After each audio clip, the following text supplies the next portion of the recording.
All right. Good morning.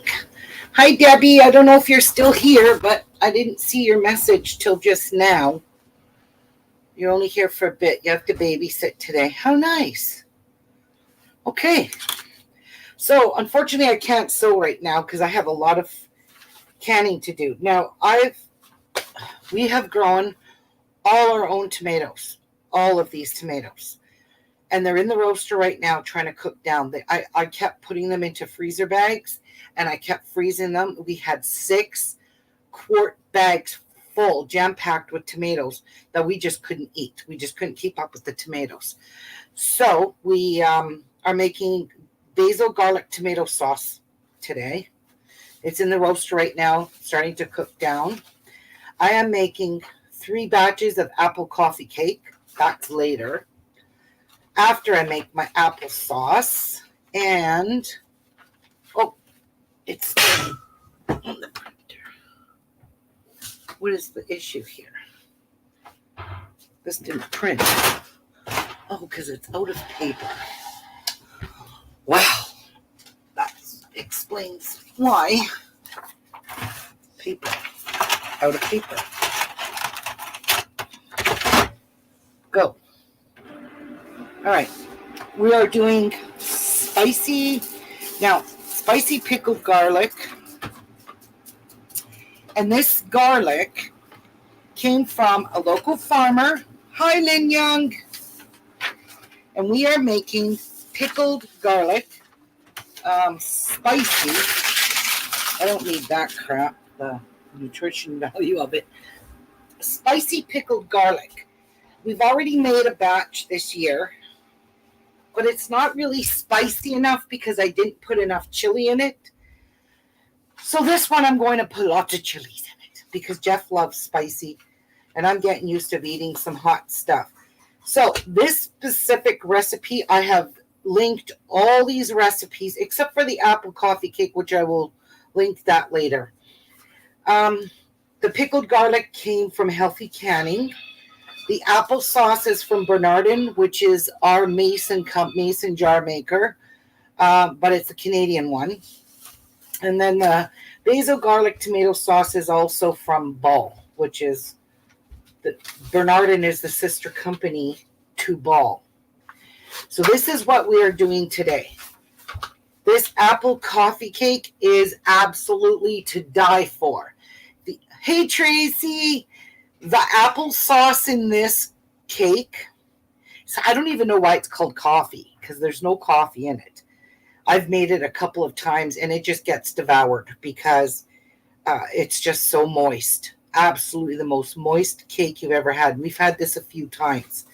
But I am going to make some for us, my 2 daughters. So that's what we're doing today. I got lots on my plate. And peeling garlic is not my favorite thing to do, but it's got to get done in order to. So we bought, for this recipe, it calls for the garlic, the pickled garlic, and this is from Healthy Canning. This is a recommended safe canning site by the University Extensions from National Food of Home Food Preservation. They recommend this site. But basically hers is all copycats of, hi BJ, good morning, of all Ball and Bernardin's recipes. It's just copycats. So this calls for 12 garlic heads, large. So this is 24 garlic heads. I'm doubling the recipe. It calls for white wine or white vinegar, white wine, pickling salt, white sugar, oregano, and 5 dried chilies. So that's that one. And then the applesauce, this is a 20-pound, or 12 pounds apples, peeled, cored, quartered, treated to prevent browning, and drained. So I haven't got to that stage yet with the apples. I bought Gala apples. Oh, Tracy, this is so easy to do. It's so, so beautiful. You should see our canned stuff. I'll show you the applesauce we made the other day. Jeff will grab me a jar. This applesauce, we sweetened it with brown sugar. We put cinnamon, cloves, and nutmeg in this specific. So this is a sweetened applesauce we made the other day. This one we're making today, we are adding nothing to it. Absolutely nothing. No sugar. This sugar is not required for preservation.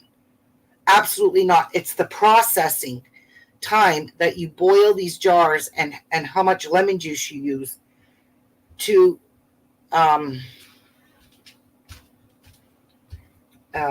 preserve your to make them safe.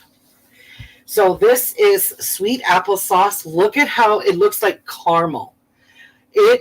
Okay, so we got 11 jars out of, how much did we make, Jeff? Because this is saying 12 pounds. We made that doubled. Yeah, you doubled that. We doubled that, and that's what we're doing again today, is doubling this. So we need 24 pounds of apples, peeled, quartered, treated to prevent browning. I'm not peeling them. I'm just taking the seeds and part of the core out because I'm going to show you what we're going to do after what we did with this. So this is sweetened with brown sugar, and it's nice and thick, and I'll tell you what, this was very quick to make. Very quick. Applesauce is one of the easiest things to can. So yeah, this is good in oatmeal. You could just eat it on its own. It's so good. But when we finished canning it, I had, a little bit left in the pot. Jeff just could not shovel that in his mouth quick enough to scoop out every piece and ounce of applesauce that was left in the pot. So yeah, this is absolutely beautiful. The color of it is phenomenal. It's very, very nice. So we're making the same thing. You do not have, see, sugar says optional. On the recipe, it says optional. So you do not have to use the sugar. So I'm not going to add sugar because these gala apples, these gala apples are sweet enough. I just added brown sugar in this to make it caramely, and the spices, the cinnamon, the ground clove, the ground nutmeg in it. You could actually make an apple pie with this if you wanted to, but you would have to definitely thicken the sauce. But anyway, that's what we're doing today with the applesauce. And then I'm going to use some of my applesauce to make the apple coffee cake, because this one takes a half a cup of applesauce. So I'm making 3 of them. And then the basil, garlic, tomatoes. This one starts with 20 pounds of tomatoes. And believe me, there's about 20 pounds in my roaster right now. And they're thawing out. They're starting to juice, and they're starting to get nice and soft. So once those cook down, we will puree them, and we will put them through a yeah, Debbie, you would love this applesauce. You would definitely love it. Anyway, we will puree them through a food mill, and that's what we did with the apples. We did not peel them. We just cut them, and Jeff, I'm going to need a bowl with some water. This garlic is very sticky. We just cut them, took the black seeds out, and that rough core part, and we put it right through our food mill. So, I mean, this is a pretty big piece of garlic, and I'm not really going to pickle big pieces. I want to get rid of that green. So I am actually going to cut that clove in half and pickle that, because I'll tell you what, we pickled some. If Jeff feels like it, he can go down and get me a jar, and I'll show you our pickled one. But that recipe that we made called for apple cider vinegar. I am not in the least bit liking the taste of apple cider vinegar. I just, and I've had to use it in this one recipe we did. So I told them, let's look for a different one that's not going to take apple cider vinegar. But the white wine in it is just absolutely phenomenal. So, yeah, it's... Why do you need a bit? Oh, I just wanted some water to dip my knife and hands in. But you can put that right there. That's a pretty big bowl of water. Oh. That's okay. Do you want to get a jar of garlic to show them? Do we have any left? So to me, I consider that a medium-sized garlic. It's pretty big, but it's all right. It'll work. So we're going to peel garlic. Jeff's going to probably sit down and do some too, because this will take me forever if I was to doing this all myself. But it does peel nice and easy. That's the stuff that's in the fridge. Oh, all right. So here's the pickled garlic we did. And this one's an opened one because we have it in the fridge. So we put this on. Oh my God, I wish you could smell this. Look at this pickled garlic, guys. Oh. So this one here is, and they're tender now. They're very tender. They mash so beautifully on top of roast, steak. Just take them, squish them on because they're very, very soft. This is the one we have in the fridge. And this does have oregano in it. And you're right, Jeff. It doesn't have apple cider vinegar. No, this is just regular white vinegar. Mm-hmm. And oregano. The recipe calls for oregano. Well, it does. It does. You got to smell this. It smells incredibly good. So, yeah. I love that pickled garlic more than I have ever loved garlic. The pickled one is amazing. So you do have to wash all this garlic when you're done. So this one here, I'm finding this to be kind of too big. I just want smaller pieces. The other garlic we got from our local, when it first came out, we went to the farmer's market and we picked up a whole $100 worth of garlic. We minced some of it. Oh, it is good, Tracy. I'm warning you right now, if you ever made it, it's so easy to make. And you don't need anything special other than a big soup pot, because you can water bath can in a big soup pot. You don't need a special pot for that at all. Yeah, and as long as those jars are covered in water by 1 inch, you are safe. Because you have to cover your jars when you're water bath canning or steam canning, whatever. But steam canning, you do have to cover the jars. Today, I'm going to try and avoid using the steam canner, and I'll tell you why.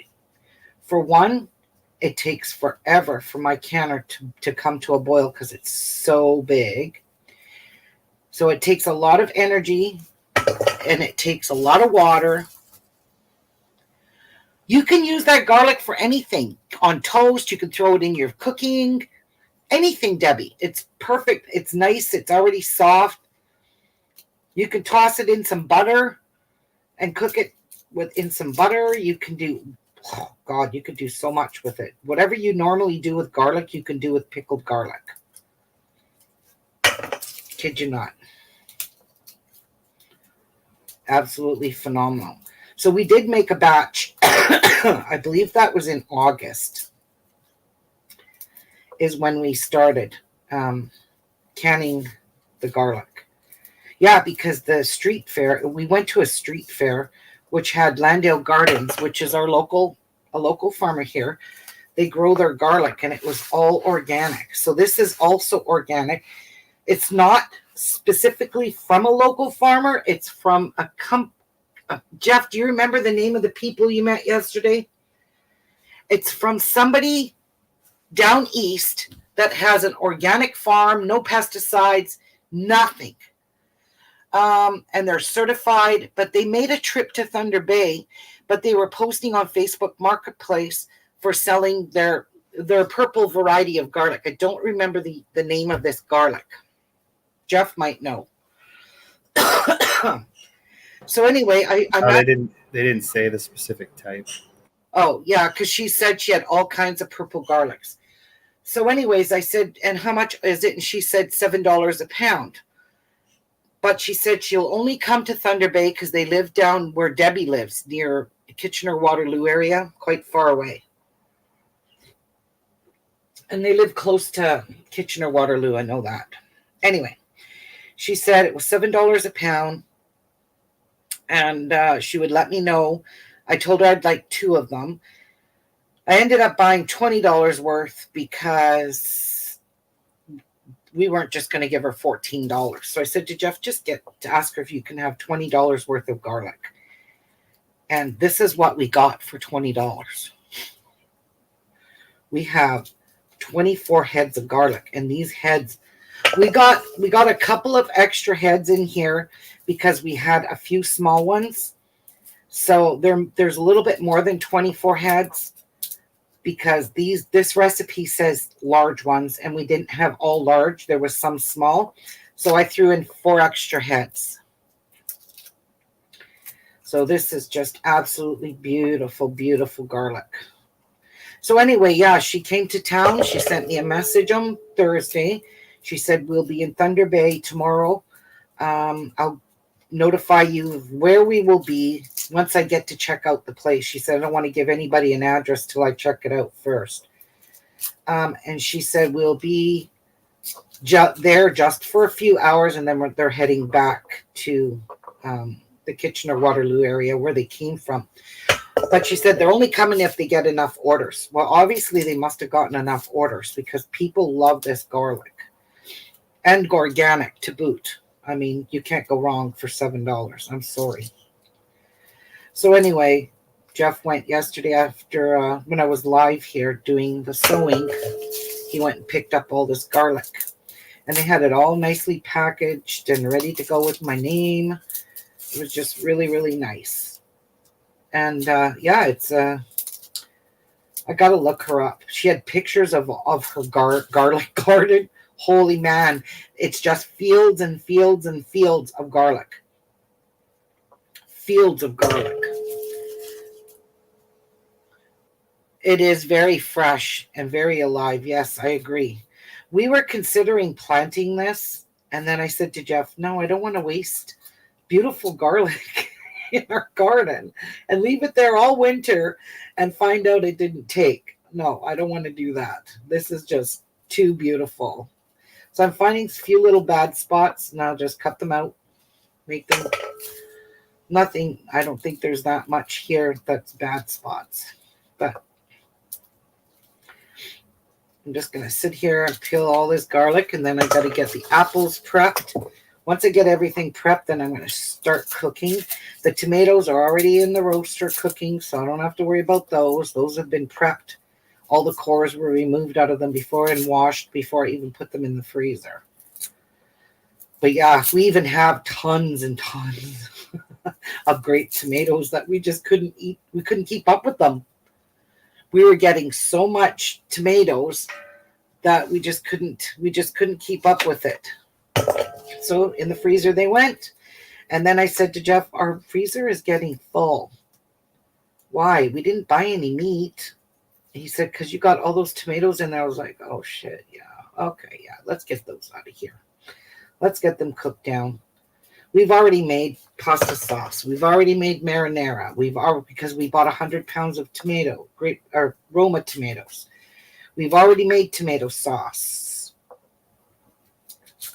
And all of my sauces are salt-free, except for the marinara is the only one I added salt to.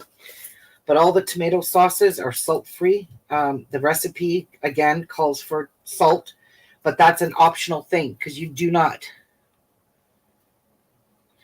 I will share her with you, Debbie. I think she lives too far from where you are, from Windsor. I think she's more close to Kitchener, Waterloo, Listowel, that kind of area.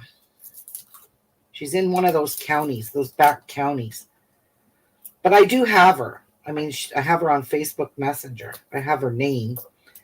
But I can't find the ad.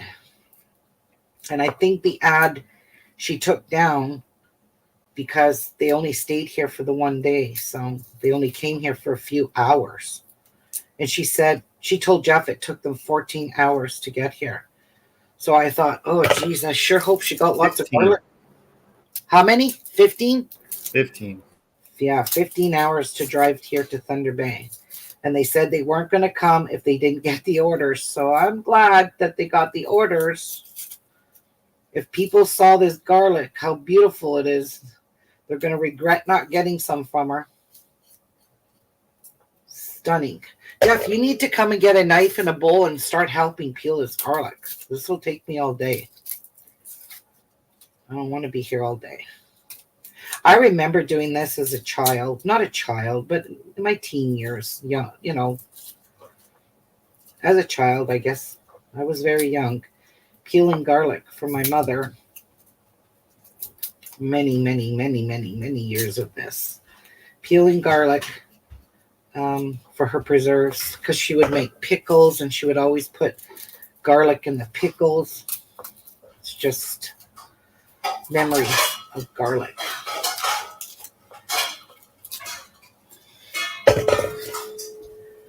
Yeah, I wish you could just crush this, but you can't.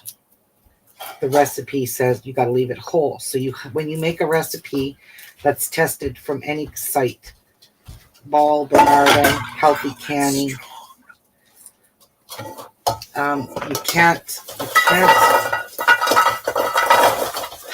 because this is a low acid food. 1.5 hours away. Oh, that's not far then, Deb. Right. I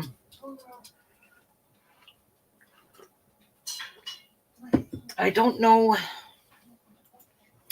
Let me just go look on Facebook and see if it gives where she lives.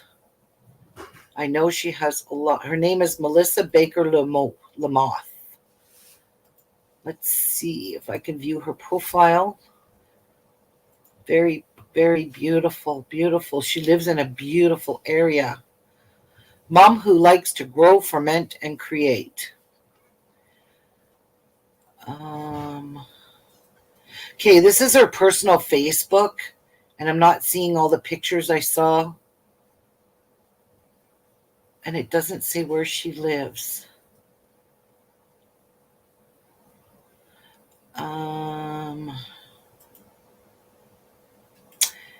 Yeah. I will ask her, Debbie. I will send her a personal message because I can't even friend her. She doesn't have the friend button like me.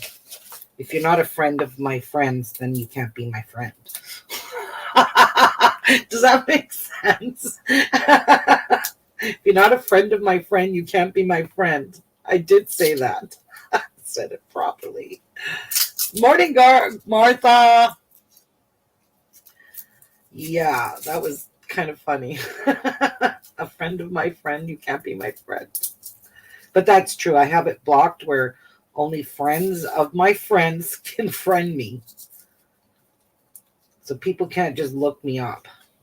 They won't find me on Facebook. Yeah. I have to say, this is very pretty garlic. Very nice garlic. When I wash it, all those, those little slimy skins on them like this that I'm having a hard time getting off, they'll come off in the wash. They're really hard to get off, fresh garlic. Because look, it's just making it so sticky.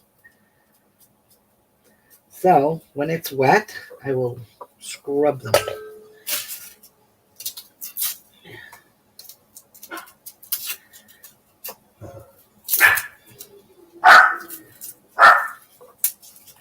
Yeah, these are nasty to come off. I can get some of them off, but they just stick to my fingers. Jeez, look. I have little skins.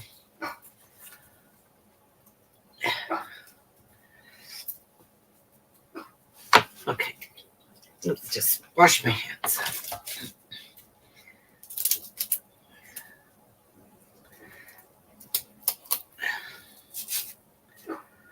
Beautiful garlic.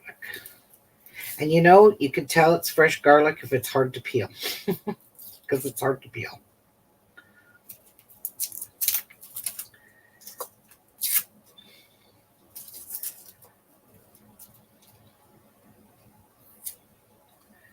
Beautiful.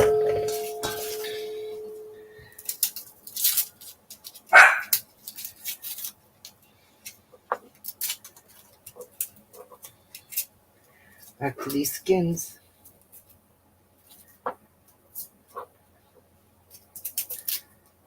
The gala apples that I got on sale. Oh my God, they're beautiful. Oh, they're going to make beautiful applesauce for sure. I went back there shopping yesterday to see if there was still gala apples left on sale. And there was, but they put the price up. I guess people were buying them like crazy because they were 96 cents a pound. They put them up to $1.27 a pound.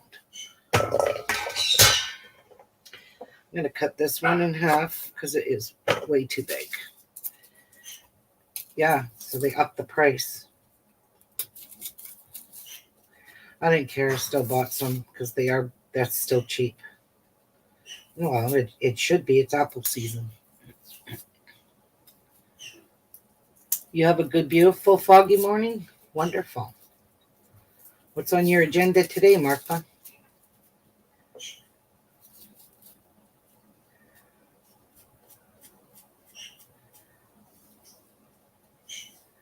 Trying to get as much of this silver skin off as I can.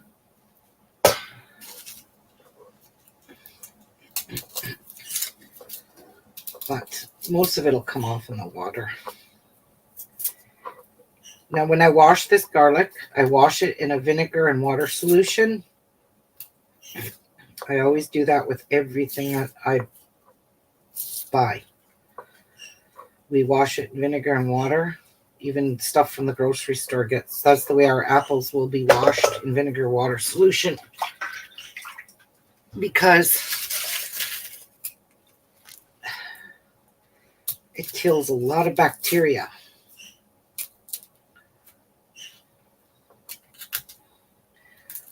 Wow, this one don't want to peel at all.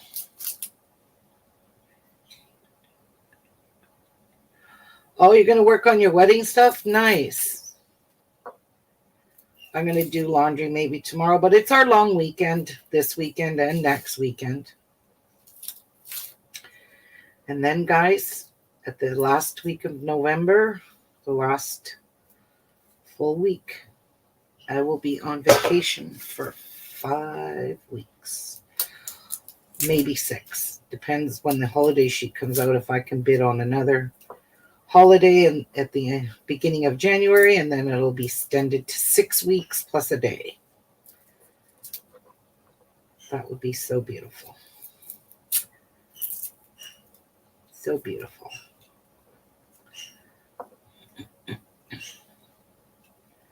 Can't wait.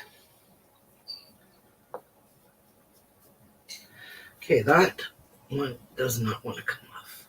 Oh, there we go. See, water takes it off all the time. Beautifully.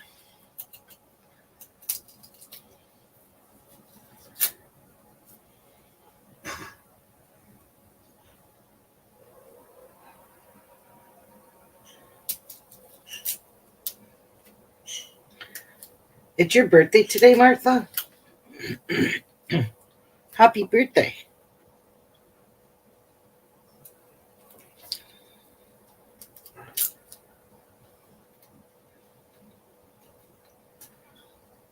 How old are you now? 37? I know you're pretty young.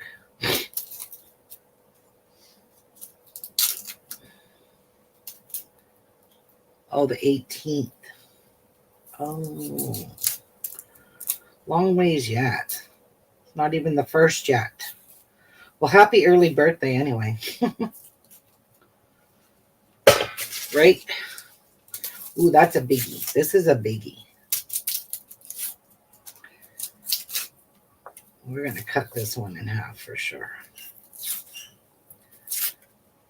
This one's too big. And then it just takes up too much space in the...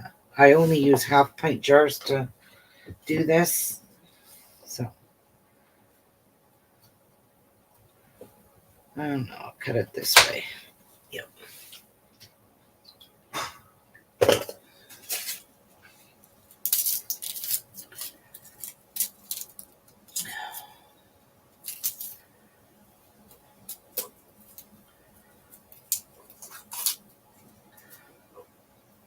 It's probably easier to peel garlic and water.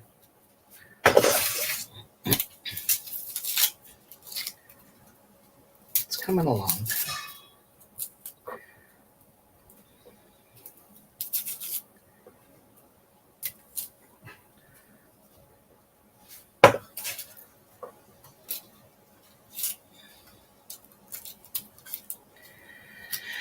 Yeah.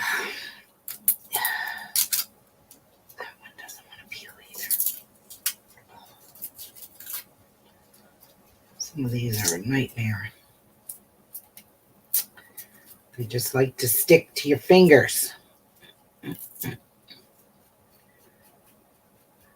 the skins. I hate the skin on here. It makes it slimy. It's like an onion. It's got that little skin. See? Get it off. I have the patience. Yeah. Yes, 37. I knew you were 37, Martha.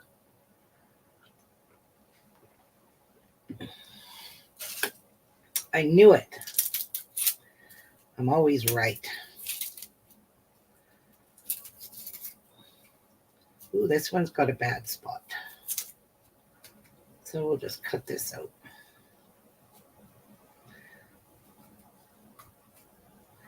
Don't want any bad stuff in my preserves. So.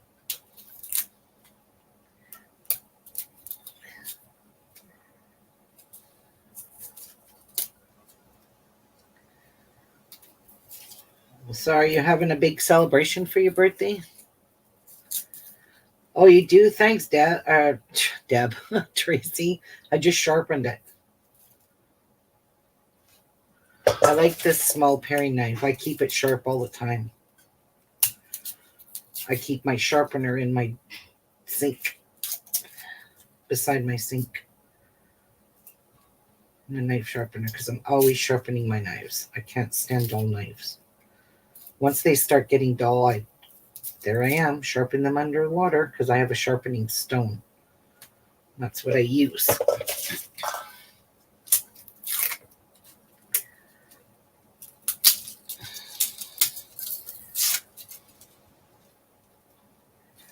This one's rather big too, so we'll trim it down. Get that off me. Get that off my knife.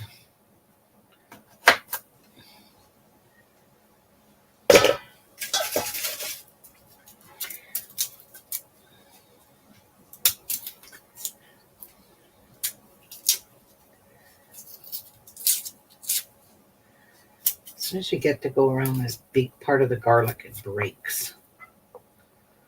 That's where it always breaks on me.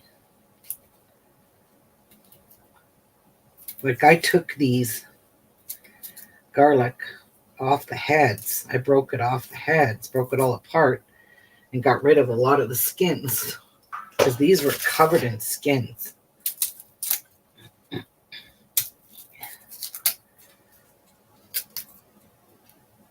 And you couldn't even see the purple either. See how the garlic looks purple? Yeah, we had to take the outer layer of skin off, just like they are purple, because I said to them, that doesn't look like purple garlic. But it was.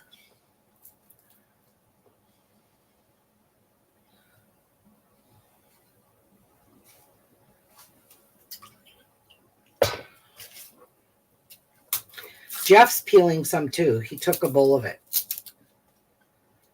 He helped me peel the last batch, the $100 worth. Now you want to talk about how much garlic we had? Oh, God. How long did it take us to peel all that garlic, Jeff? I don't even remember. Couple hours. Oh, that was $100 worth of garlic. And believe me, that was a lot. And they were all big honkering garlics. So they peeled up beautifully.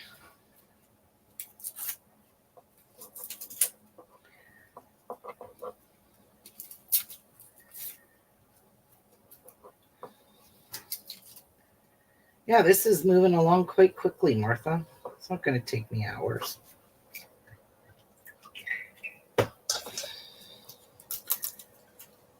I'm not even washing it. I'm just getting that silver skin off. This stuff is disgusting.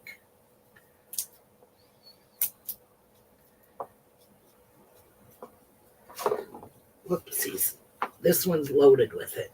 I can't get it off. There we go. Gone.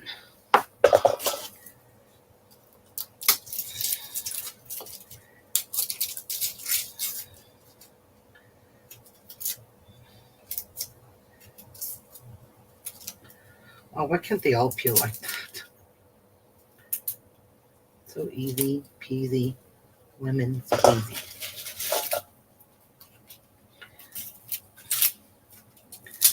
That is a biggie. That's a biggie.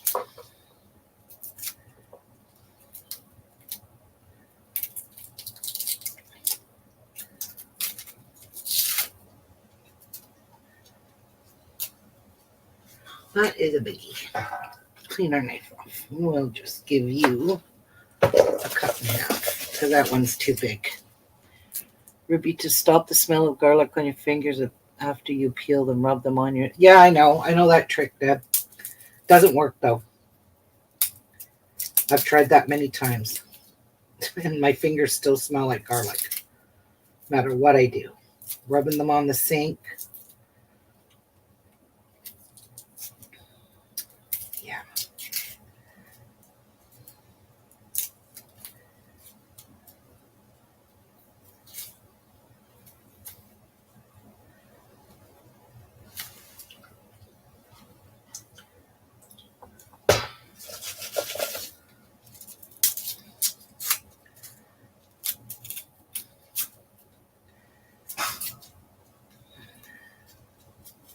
Oh yeah, my fingers are going to reek of garlic. You watch. I will rub them though on the sink. They'll still stink.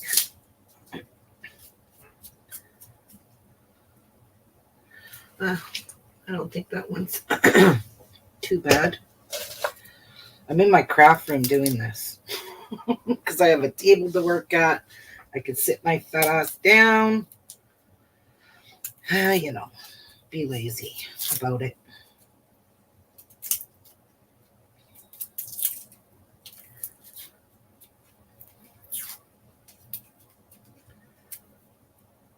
This one's going to give me a headache. All this slimy skin on it. Some of them is harder to get off than others.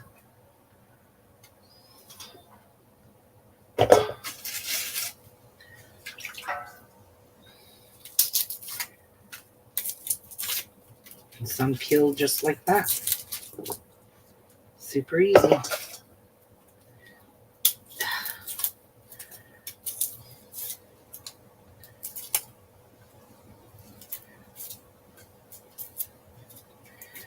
And you're going to give me a headache.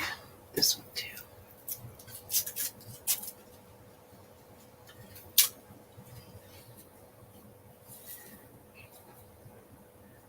Oh, look at that. Just put it in the water so it comes off because my hands are so sticky from doing this.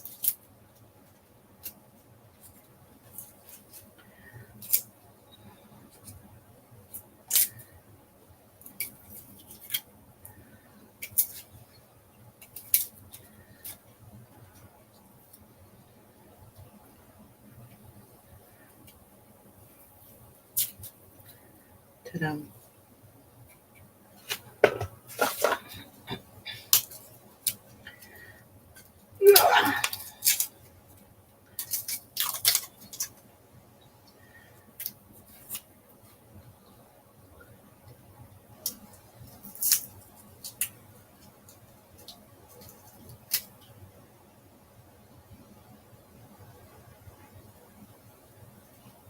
Pickled garlic fingers.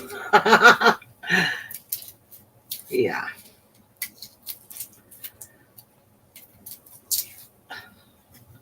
I mean, the smell of garlic on your fingers, I can't say that's a pleasant smell. It's not like smelling garlic, you know, stinky shit. Oh, frick. Don't even get me started with boiled eggs. Man.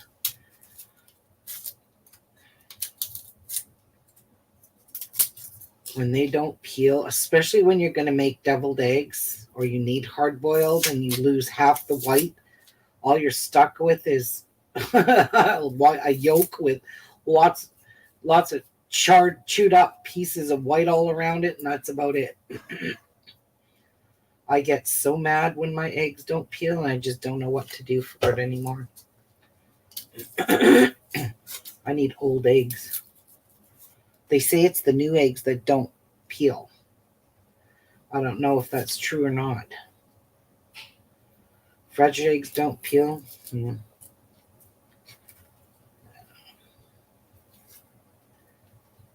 But it pisses me off when I'm making deviled eggs and my eggs don't peel. But it is what it is.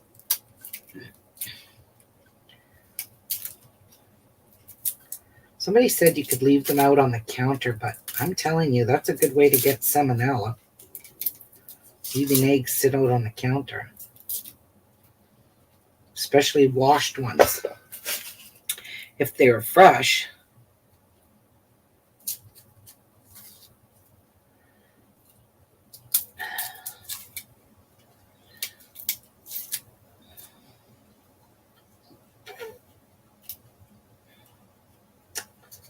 Come on.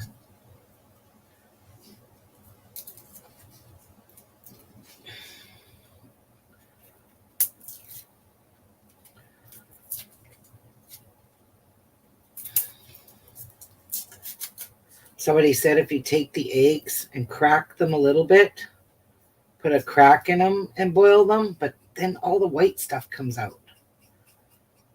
I don't see how that would even work. Prevents them from giving you a hard time peeling. I don't know how good that would work in reality. Putting a crack in them. My luck, I'll crack them and a whole egg will crack open. That's how it would work for me. Because I can't lightly tap it. I'll probably end up breaking the whole egg. It's not going to work for me.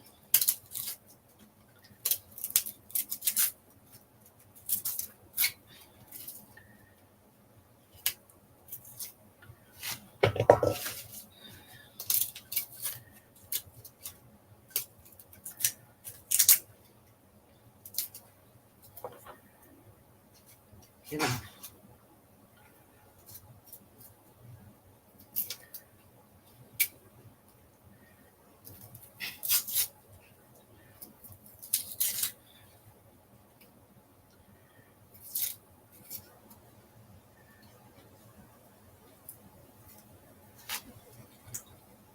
Get off.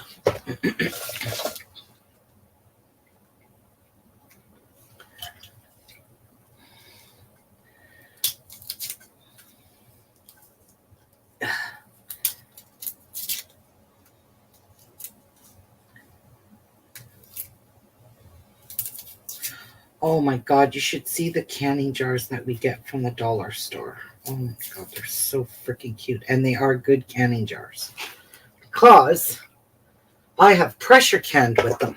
And they never broke. They all sealed. They are beautiful, cute little jars. And they say canning jars on them. And they tell you to use jars that say canning jars, not like they're saying that you can't use, like, you know how, Debbie, you were getting your, I gotta take a minute's break here. You know how you were getting your, there's not that much left, your spaghetti sauce in a jar that said Mason on it? You cannot use those for canning. They are not real Mason jars. And I looked it up because somebody said that she was using them for canning, and they said on the Ball site, do not use those for canning. They are made. They're not even real Mason jars. Mason doesn't even make these jars. They're called Ally or something like that. Alice Atlas or something Mason. They're not the real Mason. However, they are thinner glass, which means they will not withstand the pressure in a pressure canner. They will not withstand the heat that's in your water bath canning. Or, for example, we use steam bath canner. It would never withstand the pressure in those jars. So they're telling people not to use those jars, like mayonnaise glass jars or pickle jars, anything like that, not to use them. They're made of very thin glass. They're not even tempered. If the box doesn't say canning jars, that means that that is not safe for canning because they are not tempered glass. That is why you have to heat your jars if you're putting hot stuff in them, because they will have thermal shock and they could just crack. So, or if you do raw packed, you can follow recipes that do raw packed things. Like we raw packed our corn we had to keep the jars hot. We put cold corn in it with hot brine in it into a hot water bath or to a hot pressure canner, because corn has to be pressure canned. So, I'm telling you, don't use them. But I will show you my dollar store jars. I just love these things. Anyways, I'll be right back. I'm taking a little break because my fingers are literally shriveling up. I got to dry them out a little bit. And I'm going to see how much garlic he peeled. He better be almost done. If he knows what's good for him.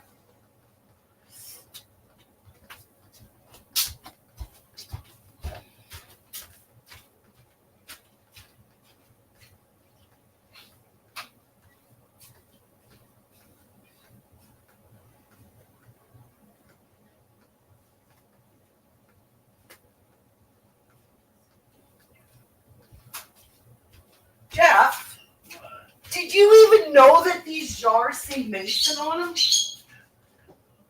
When did you notice that?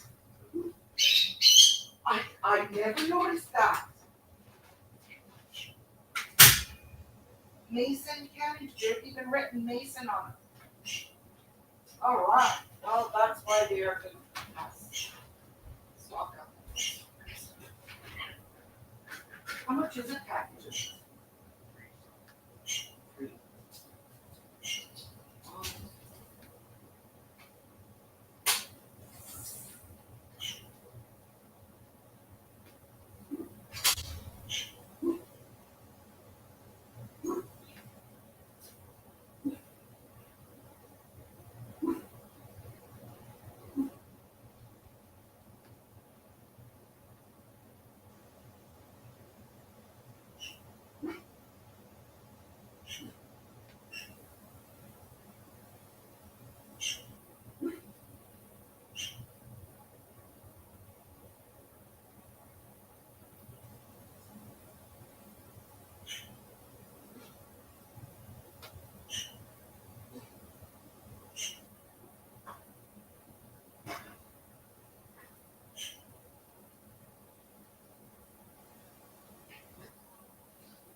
Use a knife, it's easier to pick that skin off with. Okay. So, I had no idea But the dollar store jars say Mason right on them, and they cannot say Mason if they are not Mason. But look at these cute little jars, guys. They even say Mason on the lids. Look at the little half pint size jars. Mason. It says Mason right on the jar. From the dollar store. And these were $3. So for $12 you get 12 jars, and that's what Jeff got me. No, he got me 15, just in case, because I needed more half pint. These are cute. These are half pint jars. So these are the 250 mil.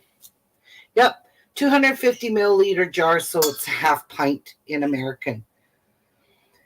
We've done a lot of canning in these jars. These are so cute. And the decorative little jars that you buy belong to Bernardin or Ball. Those are so freaking expensive. And I mean, the little ones that Jeff bought us, wide mouth ones, was $17 for 12 jars. That's like murder. But yeah, these ones say Mason on them. I didn't even notice that. And they are safe for canning because we've used them. We've pressure canned with them. We pressure canned our pickled. We made pickled peppers. Oh my God, are those. Oh, Jeff, that's what we put the apple cider vinegar in. That's the one, what I didn't like the taste of, was the pickled peppers. Now, you can substitute apple cider vinegar for white vinegar as long as the both acidity levels are 5%. That's the only time you can substitute. You can't substitute low acid foods though. And those had to be pressure canned anyways. Because peppers are low acid. People think peppers are high in acid. Well, guess what? They're not. Oh, the mason jars that they're perfect for that. For fridge, freezer, cupboard, store stuff in them. Yes, they're good for that. But not to can with.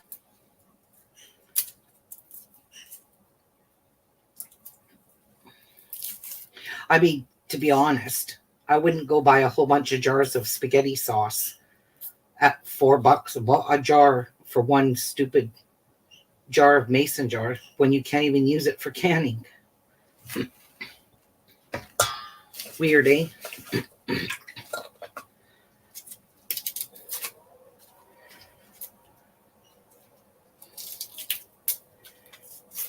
Yeah, so I'm going to pickle them in the 250 milliliter jars.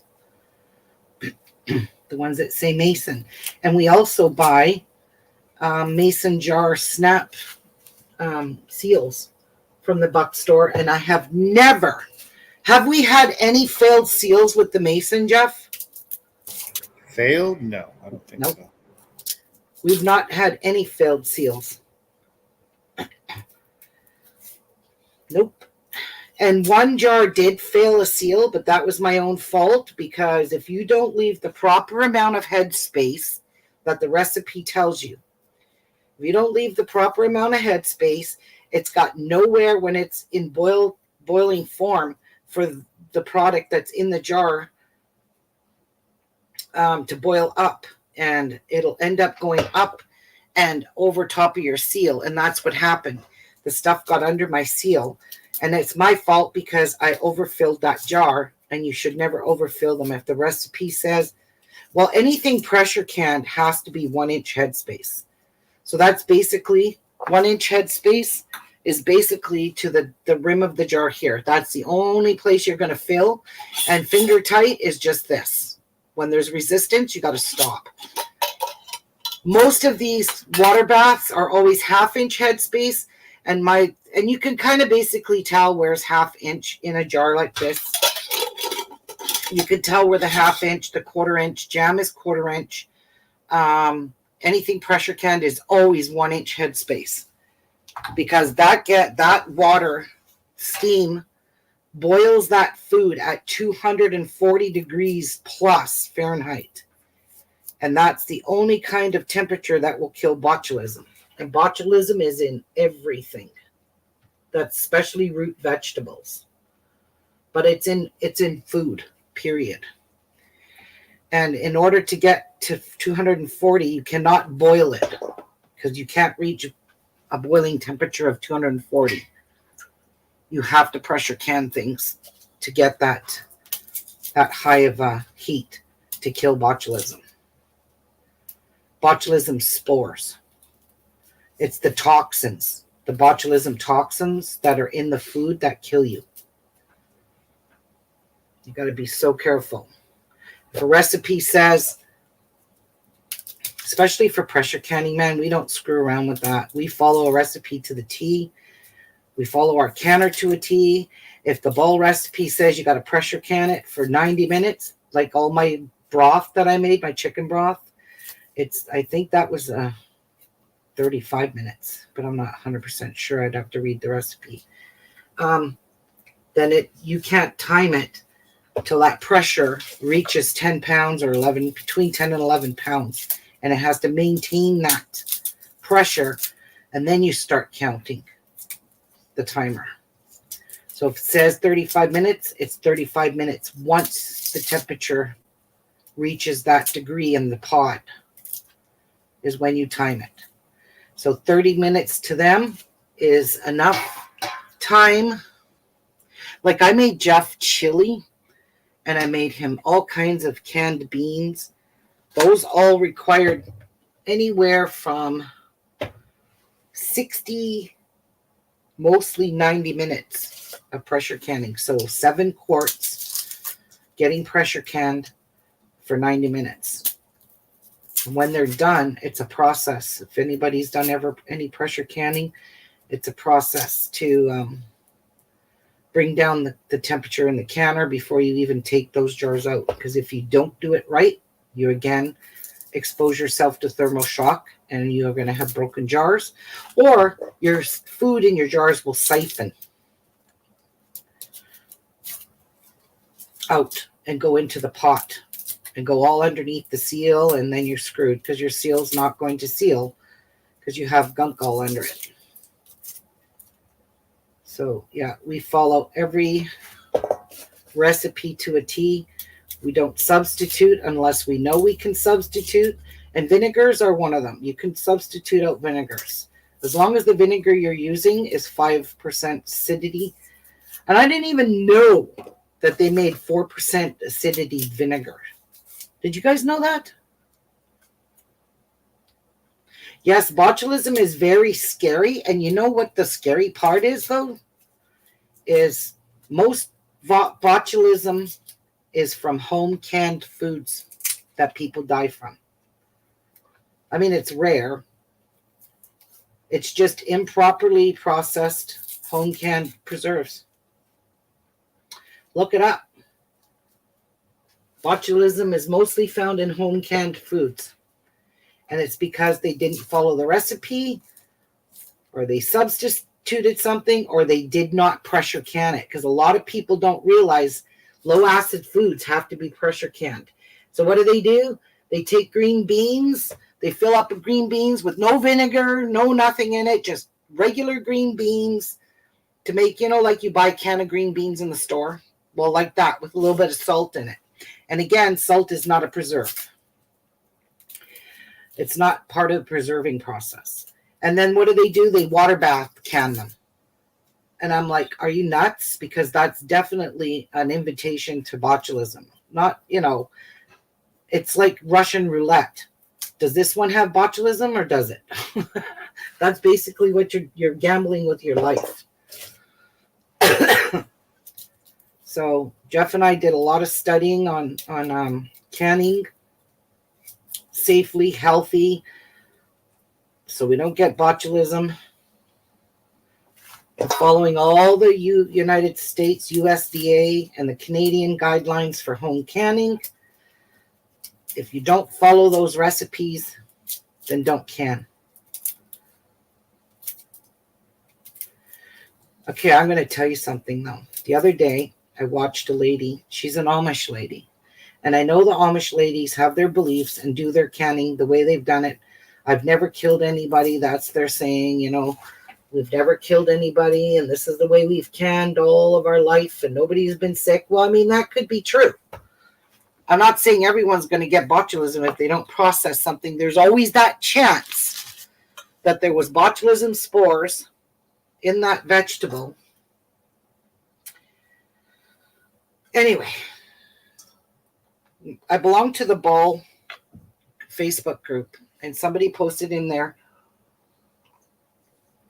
she wants to get up the courage to pressure can her garden stuff because when she was younger, her aunt and all 5 of her children all died from botulism from eating canned green beans.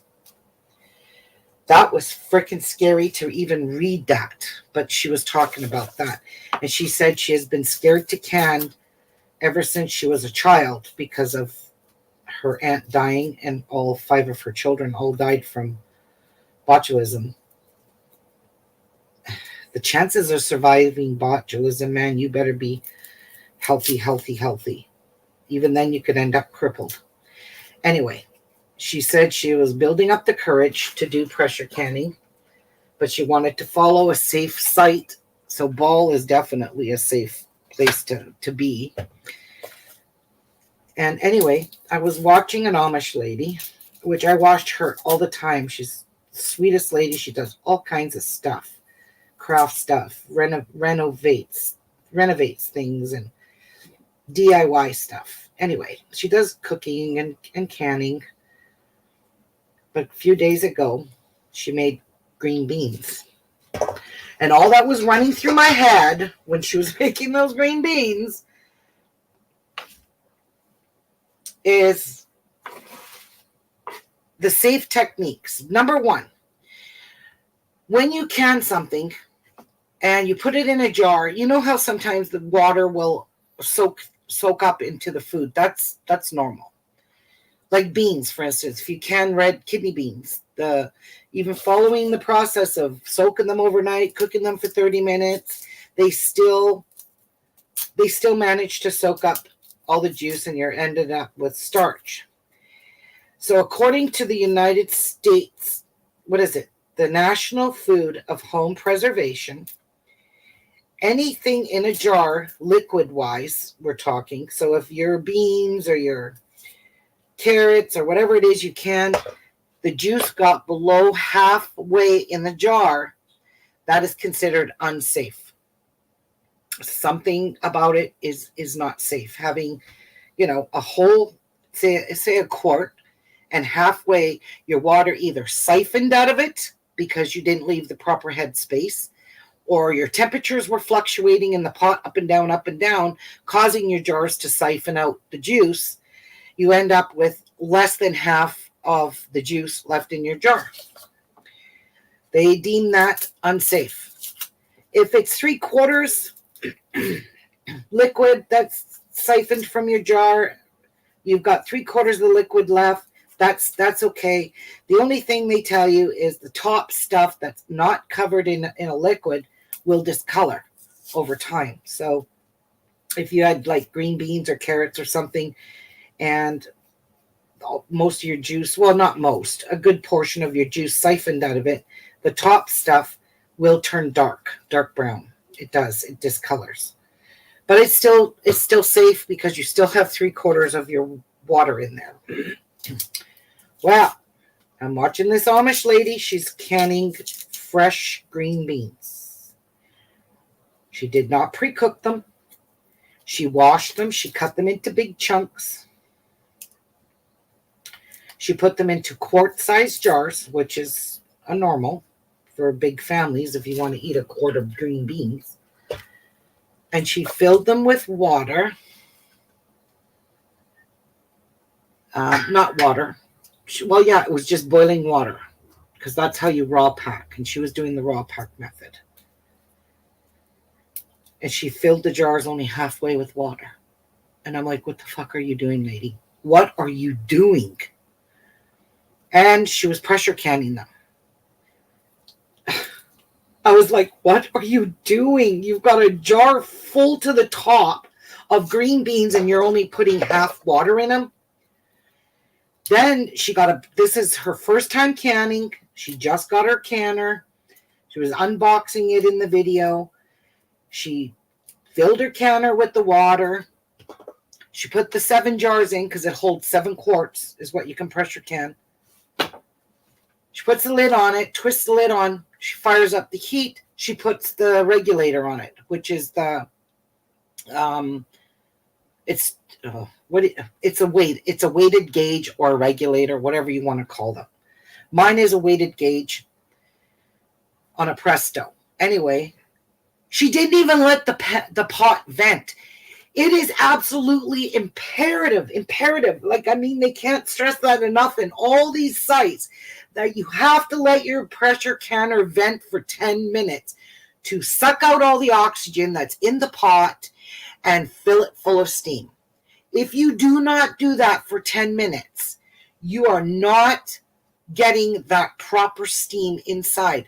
She just put the lid on, put the gauge on, turned the heat up, and let it go. I was like, if I could call that lady, I would. All that could run through my head was the green beans that she made and the botulism that lady spoke of her aunt and her 5 kids dying from it. I was like, oh my God, this lady's cracked in the head. She's obviously not following any kind of safe recipe. She's just doing it her Amish ways. All she said is, I know the green beans have to be pressure canned. So that's how she did it. Filled the jars halfway with water. That's it. She didn't even fill it to the 1-inch head space. I'm not sure what she was thinking. So all those green beans that are not in liquid are all going to turn like a dark, dark brown. They're going to be yucky looking. And probably unsafe because there's not enough liquid in there. There was not enough liquid to penetrate through all of those beans in that jar to kill any botulism spores if that was present in those green beans. I don't even know what to tell her. All I wanted to tell her was you better throw all those jars out. If you want to play Russian roulette, then that's exactly what you're doing with you and your family. But, they're Amish. She's Amish. She said she used to be Amish. I don't think she is anymore because she doesn't wear the Amish bonnet. She said she used to be Amish. And her mother and father are still very Amish. They still have their beliefs and stuff like that. So good people. I just didn't know what to say to her. I couldn't even stand watching it. Well, how long? I'm not sure how long it takes for them to discolor, but the sad part is the juice that steams inside that jar when it's inside a pressure canner, the juice that steams in there is what basically kills those spores. But there was absolutely no juice on the top part of her beans. None. And if you ever want to go watch her, she's called White Cottage Company. Go watch how she canned her green beans. I'm serious. It's called White Cottage Company or something like that. White Cottage Co. She's very, very sweet lady. And she's got a nice family of a husband and 2 boys. They're older people. Their boys are in their teens, late teens. But man, oh man, I don't even know what to say to her because, again, she's an Amish lady. And trying to tell somebody that what they did was very unsafe would be, well, this is the way I've done it for years and all my life, and I was raised like that. I didn't know what to say, so I just shut my mouth. I just turned to Jeff and said, oh my God, look what this lady did. I turned my computer to him, and he's like, what? I said, look how much juice is in the jars. He goes, is she canning those? Yeah, those are canned. Look at what she did. And he just shook his head.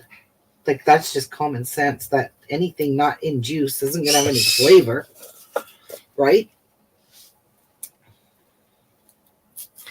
Have a good time babysitting, Debbie. So, yeah, it's better to be safe than sorry, I'm telling you. And you know what their motto is? All those healthy canning sites.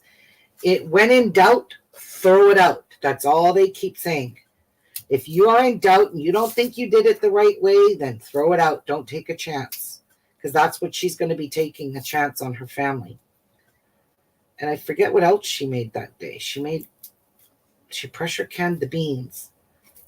I just shook my head, guys. I'm serious. Go look at that video.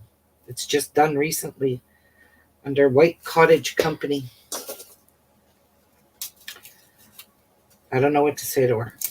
I just shut my mouth because I was going to be very mean about it. But that's why I just thought, oh my God, you're going to kill you and your kids and your husband.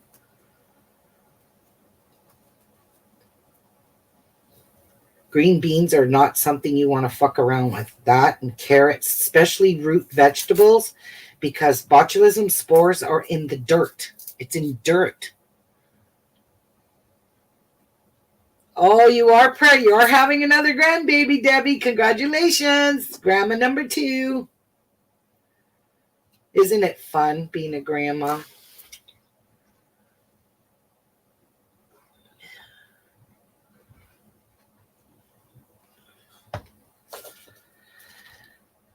Oh, when is she due, Debbie?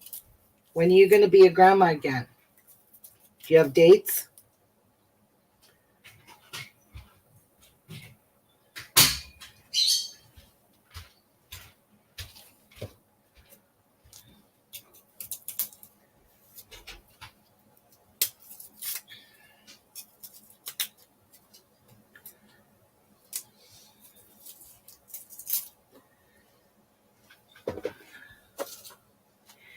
April 1st. Oh, wow, what a day to have it. April Fools, I'm not pregnant.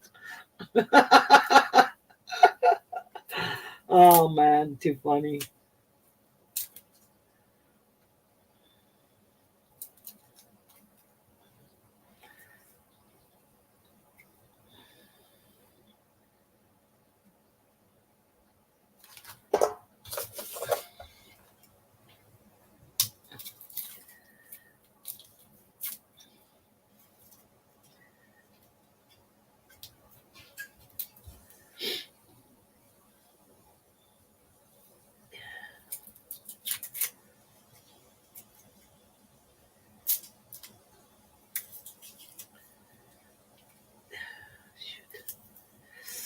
My fingers are getting raw from these onions, or garlic, I mean. So I've been doing a lot of food preparations, and it's really nice because I have things like right ready to go.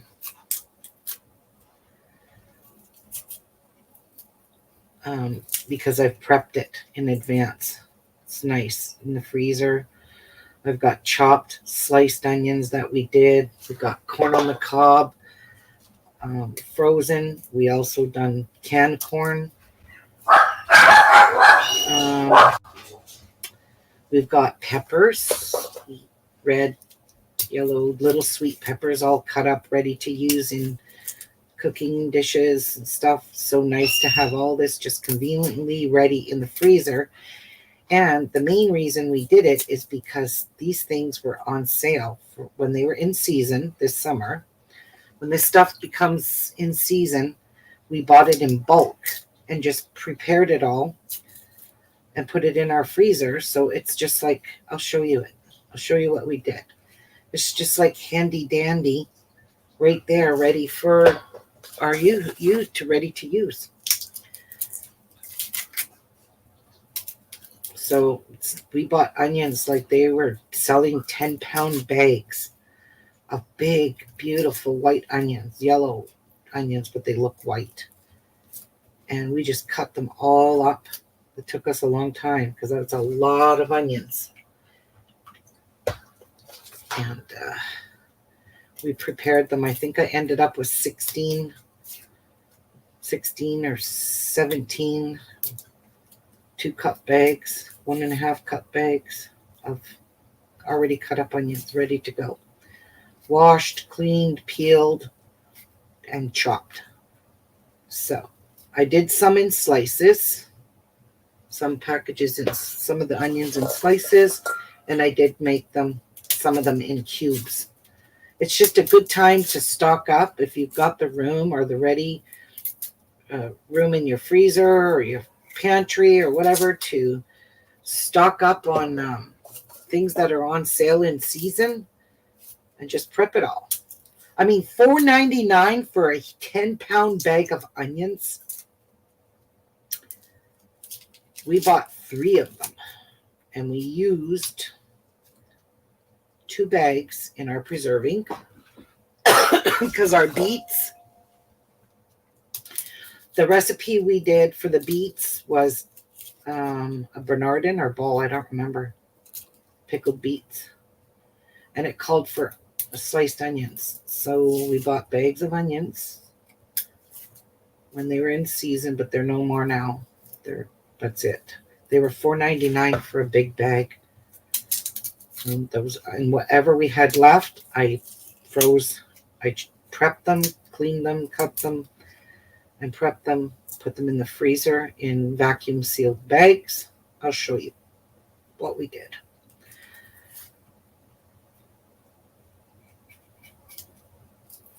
And I give some to my kids too, because we'll never use all those. And my kids cook, so.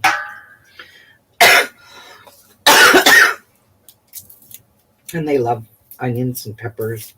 They're not hot peppers. They're just those mini sweet peppers. They're so good. We use that in a lot in our cowboy candy too. Oh, I got itchy on my nose at the top. Oh.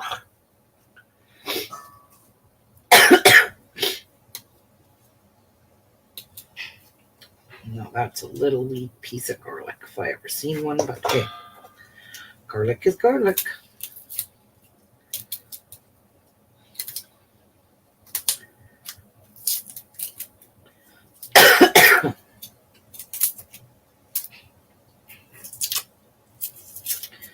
My craft room is very dusty. Haven't dusted or cleaned it in a year. Believe me, it's dusty. I did wipe down some things. Ooh, that's a big pile of garlic skins. You do know that you could take these, put them in a freezer bag. That's what we did with the onion skins. And put them in a freezer bag and freeze them. And when you make homemade stock, beef, chicken stock, you take out all these garlic peels, you take out your onions, and you dump them in your pot and you cook it. And that gives it a lot of flavor.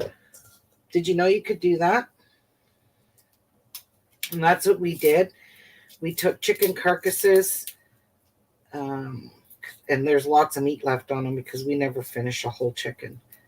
And we've got chicken carcasses that have been roasted, that are in the freezer in bags, ready to get dumped into the roaster with all the shells of the onions. And I'll probably put this garlic in that bag as well.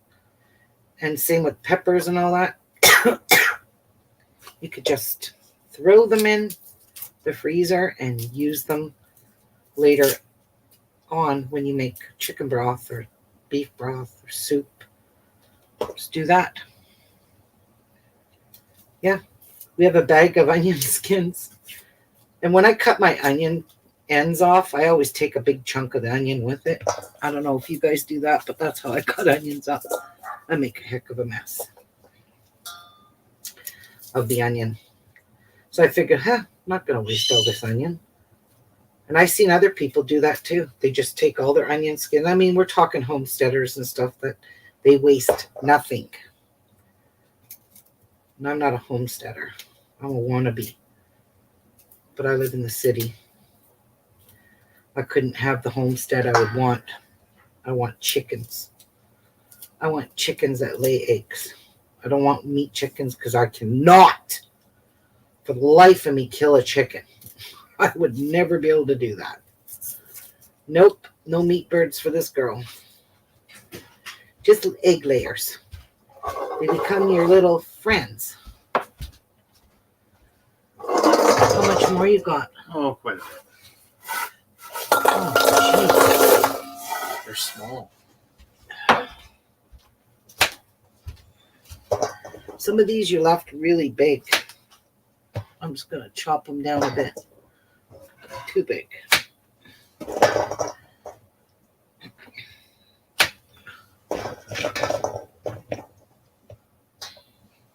Yeah, I wish I could have a homestead. I would have a big ass garden. Ooh, it would be huge, humongous. All right. And I thought I was close to being done. Jeff just brings me a ton more.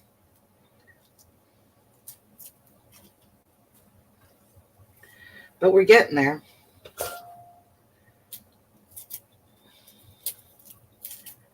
We're getting there.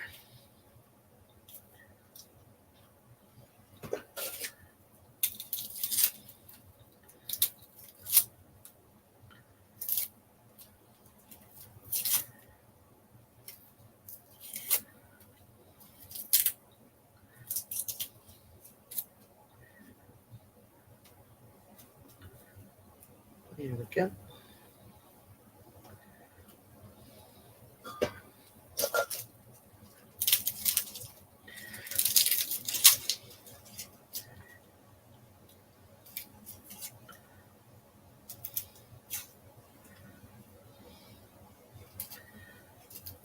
My thumb is what's getting raw. Pushing up against this knife. This one is weird. Oh. It had a garlic growing inside. Doubled. Made it look so big.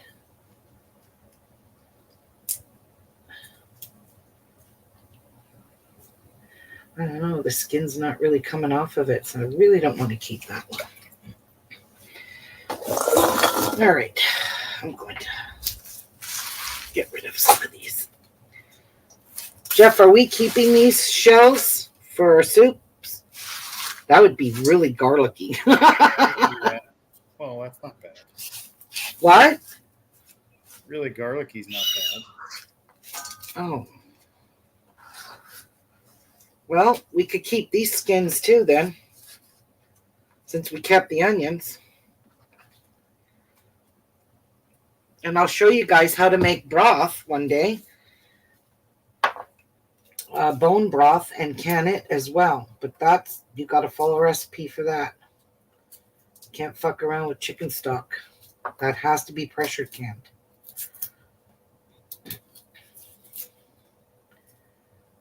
I don't think I've shown you guys anything on how to pressure can. We've done a lot of it.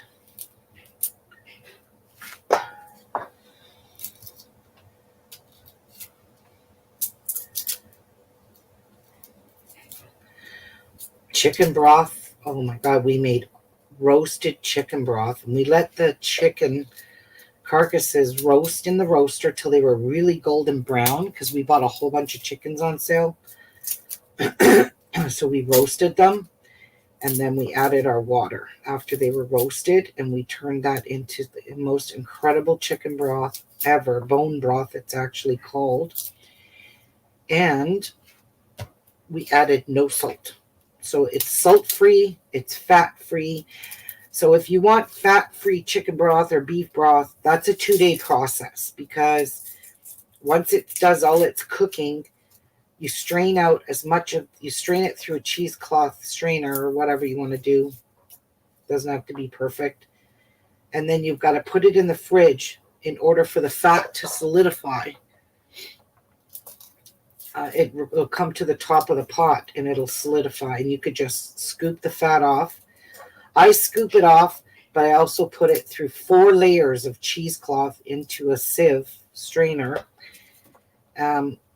And then I have the most clearest, cleanest looking broth ever.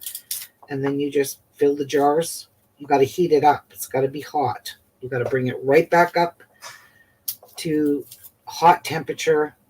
and then you have to put it into hot jars, and then it has to go into a hot pressure canner. So your pressure canner has to be heated, ready to go. Everything has to stay hot so you can maintain a close proximity of temperatures between the jars, the broth, and your canner. But yeah, we've made so many jars of chicken broth right now. Really don't need it right now. We have lots of chicken broth, and we've used a lot of it. A lot. We've used a lot of chicken broth.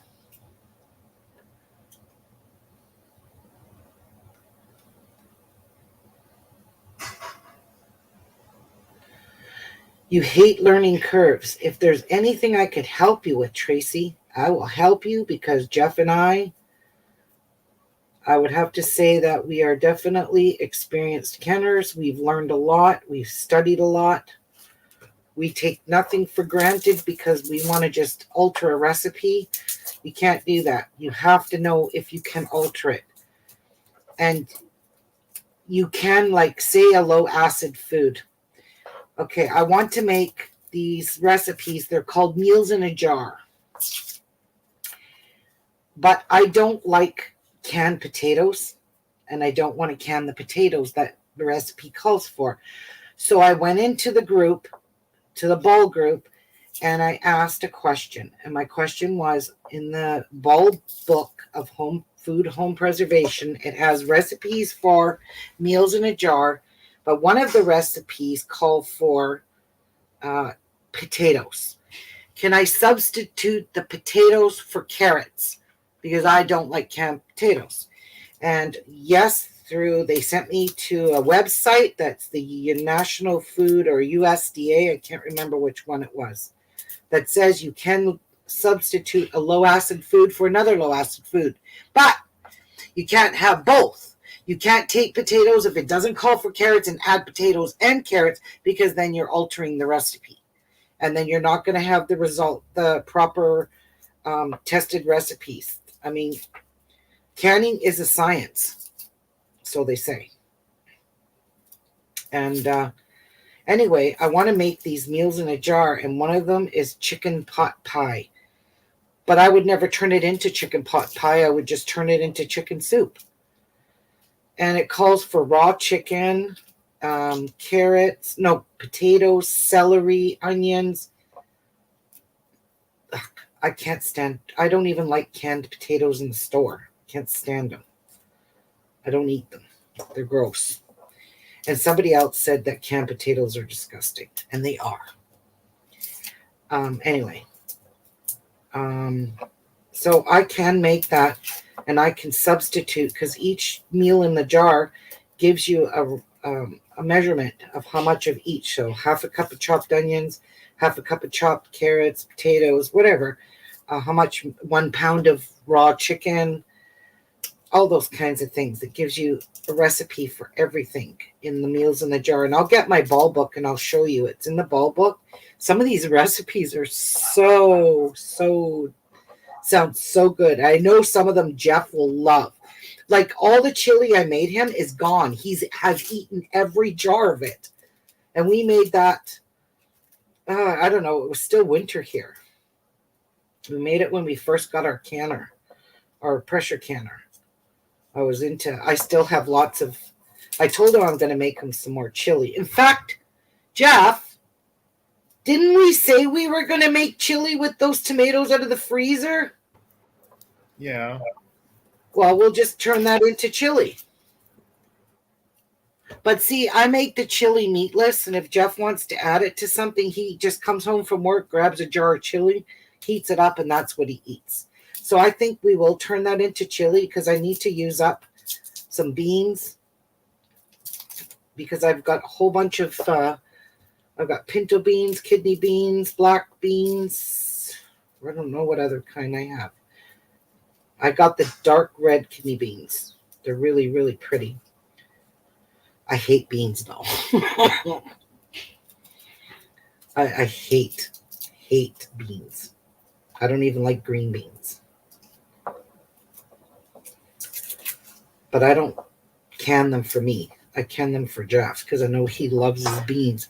Like lately, he's been digging into his pinto beans and having refried beans when he gets home from work. I was like to him, I said, "Oh, so this stuff's going to make you fart all day and you're going to stink up the house?" He's like, "No, it didn't." Oh my gosh. You know, those kinds of shit runs through my head with beans. I just can't eat beans. I can't stand them. They're chalky and I can't get past that texture of chalk. If I wanted to eat chalk, I would just go buy a stick of chalk and eat it. That's what I always say. Because I hate beans. I don't mind green and yellow beans if they're cooked with smothered in butter and salt and pepper, and I don't eat that very often, so I'd rather just grab a can of spinach and eat it. But yeah, I do can beans. We've got pinto beans. What other beans do we have down there that makes your hummus? Oh, chickpeas. Yeah, I can chickpeas for him to make hummus. So all he has to do is take the chickpeas out, rinse them all off, add some olive oil into, what do you call that? A food processor. And add some garlic, peppers, those kinds of things he adds. And then he just takes nacho chips and dips it into hummus. I don't know. Do you still have pinto beans left, Jeff? Or did you eat them all? Oh, there's a lot of pinto and there's a lot of chickpeas. Oh, there's lots of chickpeas. Oh, well, that's good. Okay, I gotta get that off me. It's too sticky.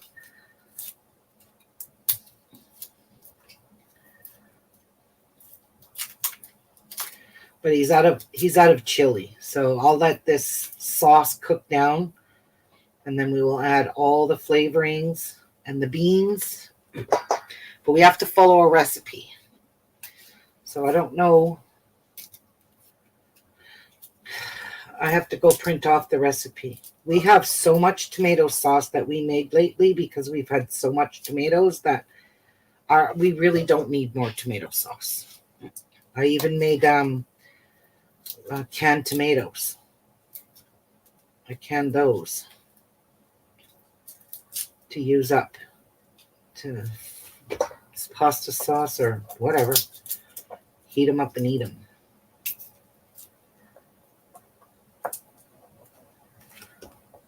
All right.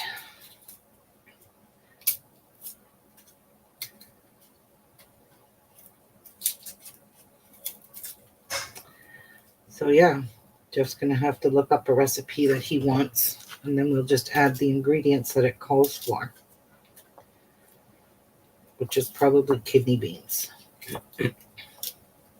And not. Do you have any more you want to give me? Or are you done them all?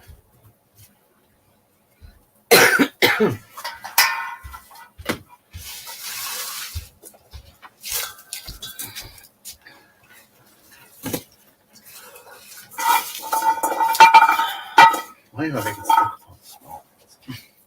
Yours are not small.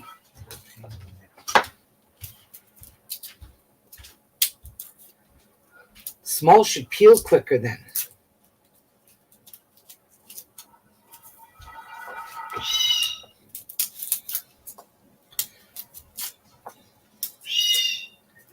There's Tiki talking away in the background. Beep. This has got a bad spot on it.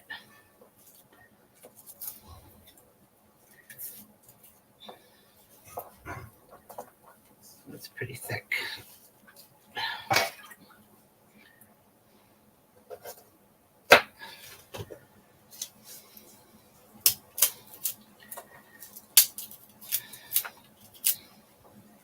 This is 2 garlics together in one.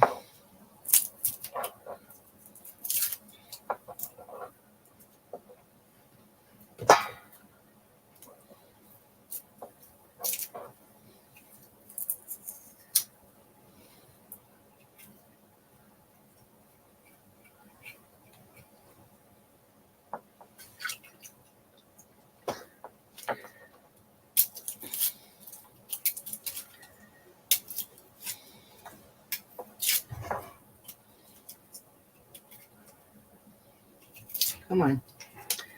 Let's go. We're almost done.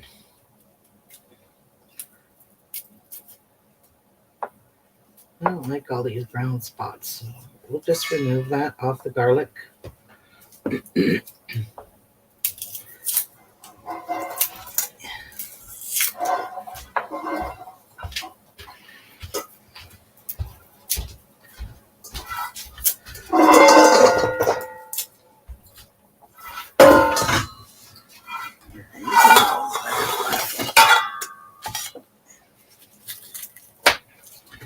Some of these are really fat.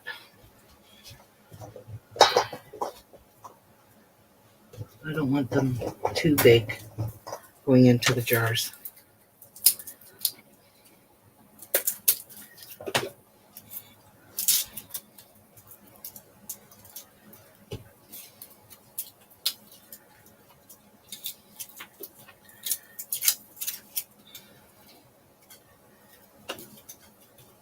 Wow.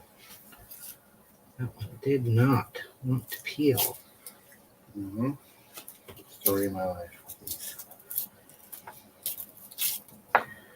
You just got to get good, bro. Right? How much shelf life do canning have? Well, according to the USDA, they're saying try to eat everything within the first year. So that's why every year you can enough to last you for the winter. But it does. If you go watch homesteaders and people that have canned everything, they've had stuff canned from 2016 and they're still eating it. And they said there's nothing wrong with it. They're just giving you a 1 year shelf life. For most. We have one more can from 2020. What? Strawberry jam, I think it is. Oh. Oh. Yeah. Lots of people say that it's just a suggested expiry date. I guess. I don't know. But if you're going to can, you want to can something that you know you're going to eat within the winter months, year. My chili didn't even last 5 months. Jeff had it all gone. Like he was eating that every day when he got home from work. Eating chili. Well, not a whole can. Well, yeah, not the whole thing because I pickled those in quarts. Yeah, it was a lot. It takes him 2 days. Or he would make tacos, nachos, or whatever, and dump it on top of his nachos. Yuck. So my goal is to can things that are going to last a year or more. It doesn't literally expire after a year. They're saying that the quality of it, the taste and the flavor could go down, but I don't believe that. I've had stuff that was canned for years and it never lost its flavor. It actually infused more. So yeah, that's a bunch of BS. But yeah, This is three. This was 3 in 1. Well, it's like two kind of grew together. Did you literally do that on my counter? I did. Jeff, you dork. My hands are so wet, they're just sticking.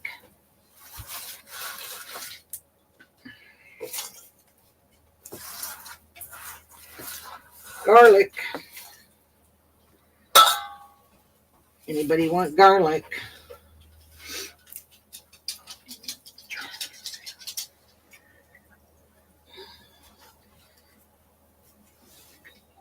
Okay. Where did my cloth go?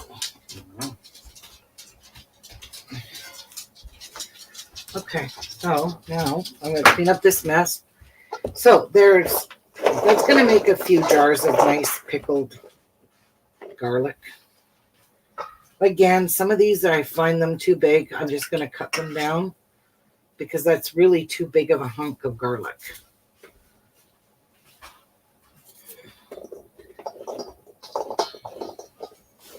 I want them to be like bite size.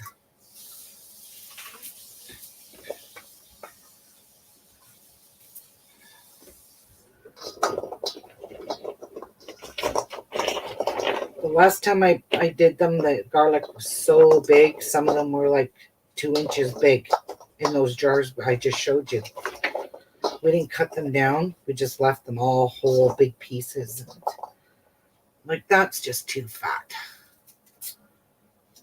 You can even put these in your soup. You're not going to taste vinegar.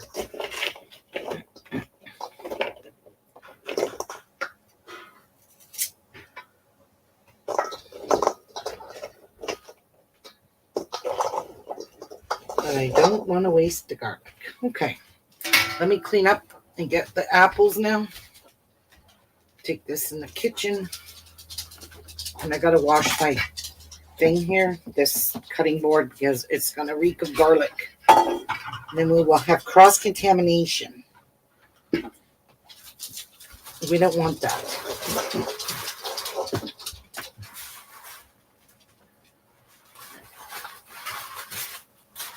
All right.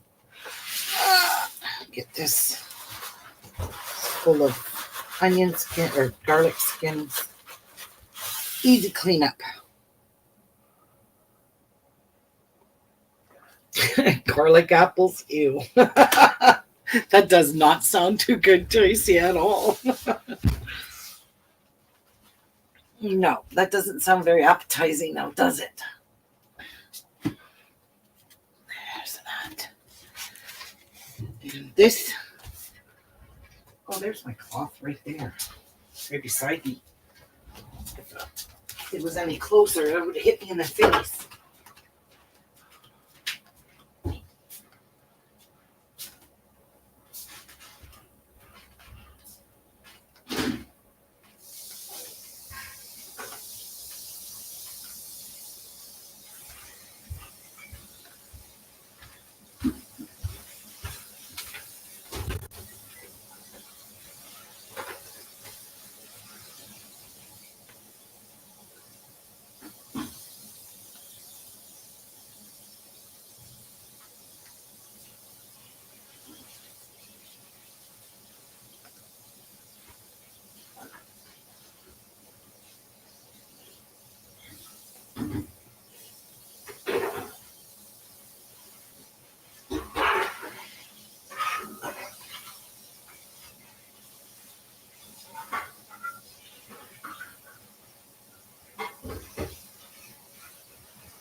Nice.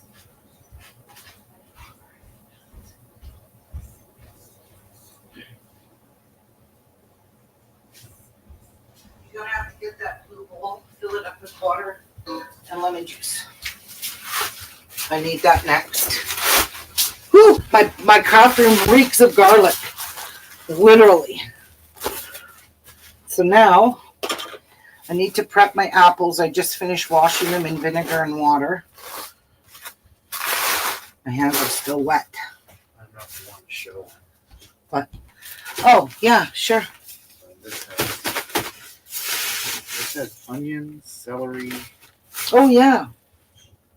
Yeah, maybe you can try and close that. Okay. So this is from the freezer.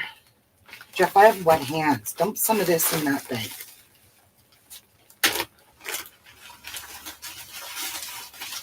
So it's too hard to close. There you go. All right. So this had my frozen, like celery that was about to, get all soft and whatnot. I don't want to touch this because those skins will stick to my wet hands.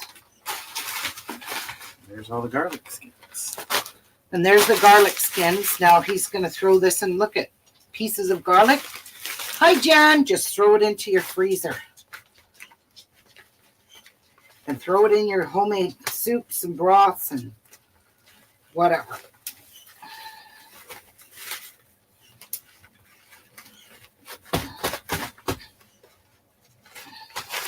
And I try to squish the air out.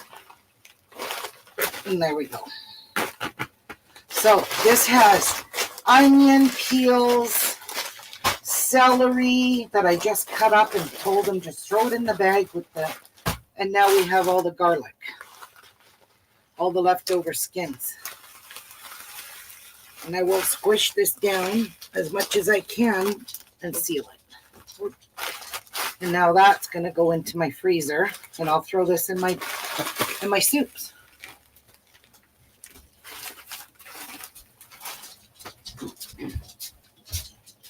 Oh yeah, bring me onions and a peppers, Jeff, so I can show them.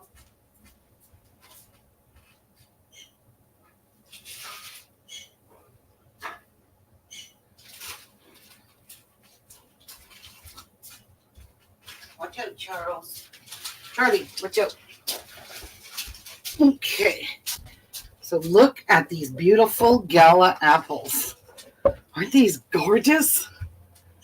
$1.29 or $1.27. So this is what I was talking about. See how I cut up all my onions? They're all cut in pieces, ready to go in soup, stews, whatever. And same with the peppers. They're all just cut and ready to go, vacuum sealed. In my freezer, we got a ton of packages. We just sat one day and cut everything up. I did all this. And then I also have onions in slices. So these are the ones that you would need small cut diced onions. Okay, Jeff.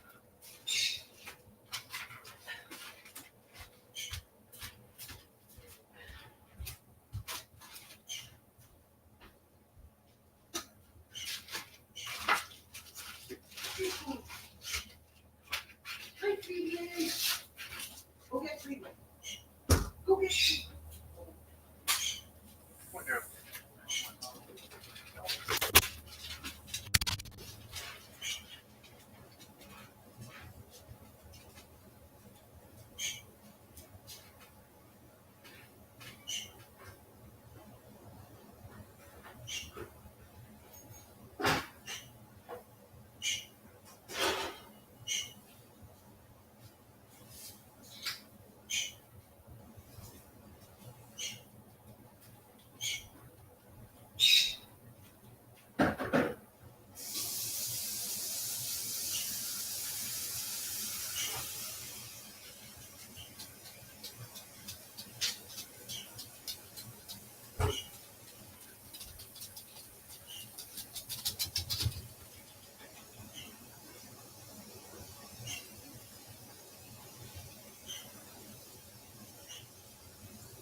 Okay.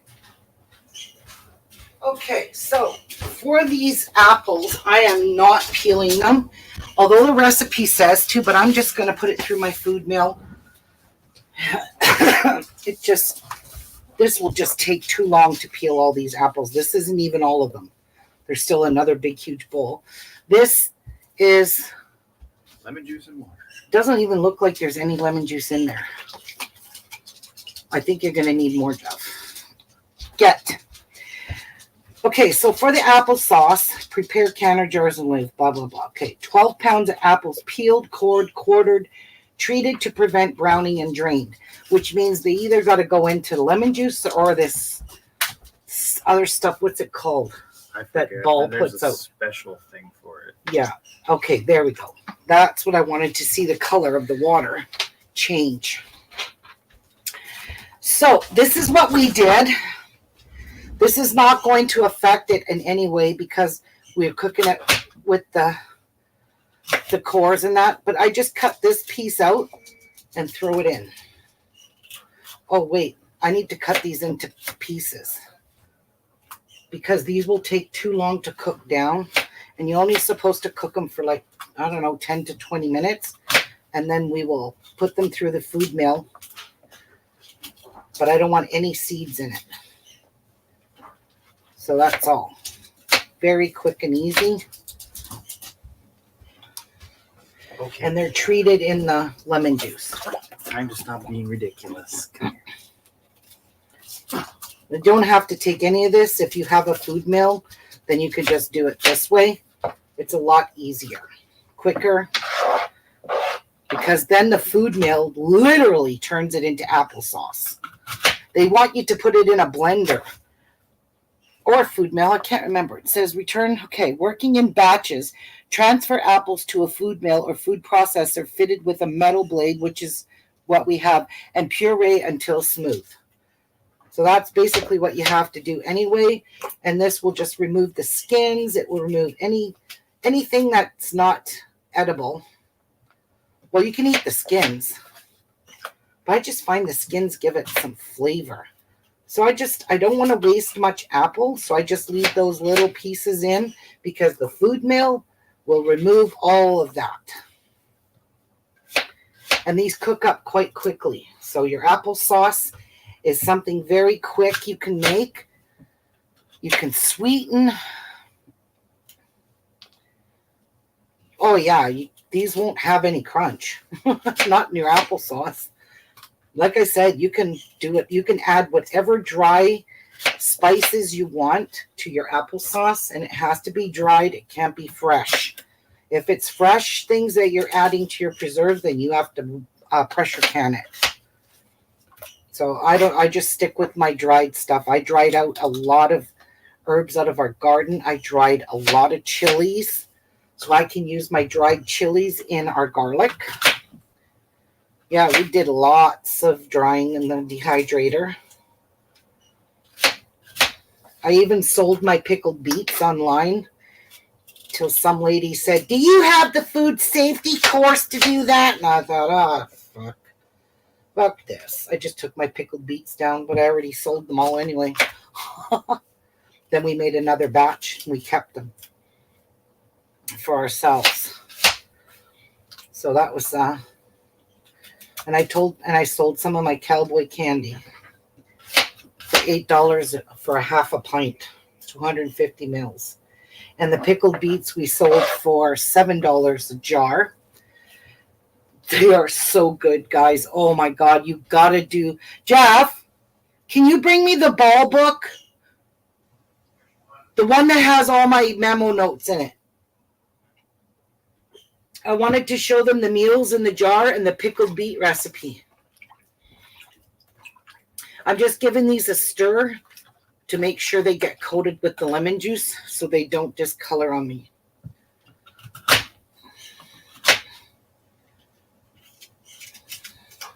But you do want to take the seeds out. You definitely want to take those seeds out because they have cyanide in them or strychnine or whatever it is.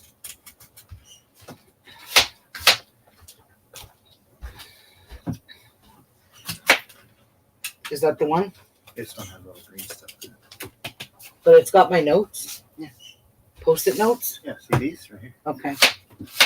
Did you move them? Nope. Oh, I've always had them there? Always have. Oh, all right.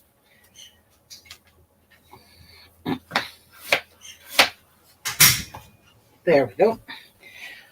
Let me show you this. So this is the all-new Ball Book of Canning and Preserving. There is an older copy that was published a few years earlier. So these American, the ones in America, because this is put out by Ball, the ones in America, some of the older ones have recipes that this book no longer has them. Doesn't mean they're deemed unsafe. It's just they came with new recipes. That's why it's called the all-new book on here. Okay, so let me show you. These are the beets that we did. Where's my thing gone? Where's my thing gone?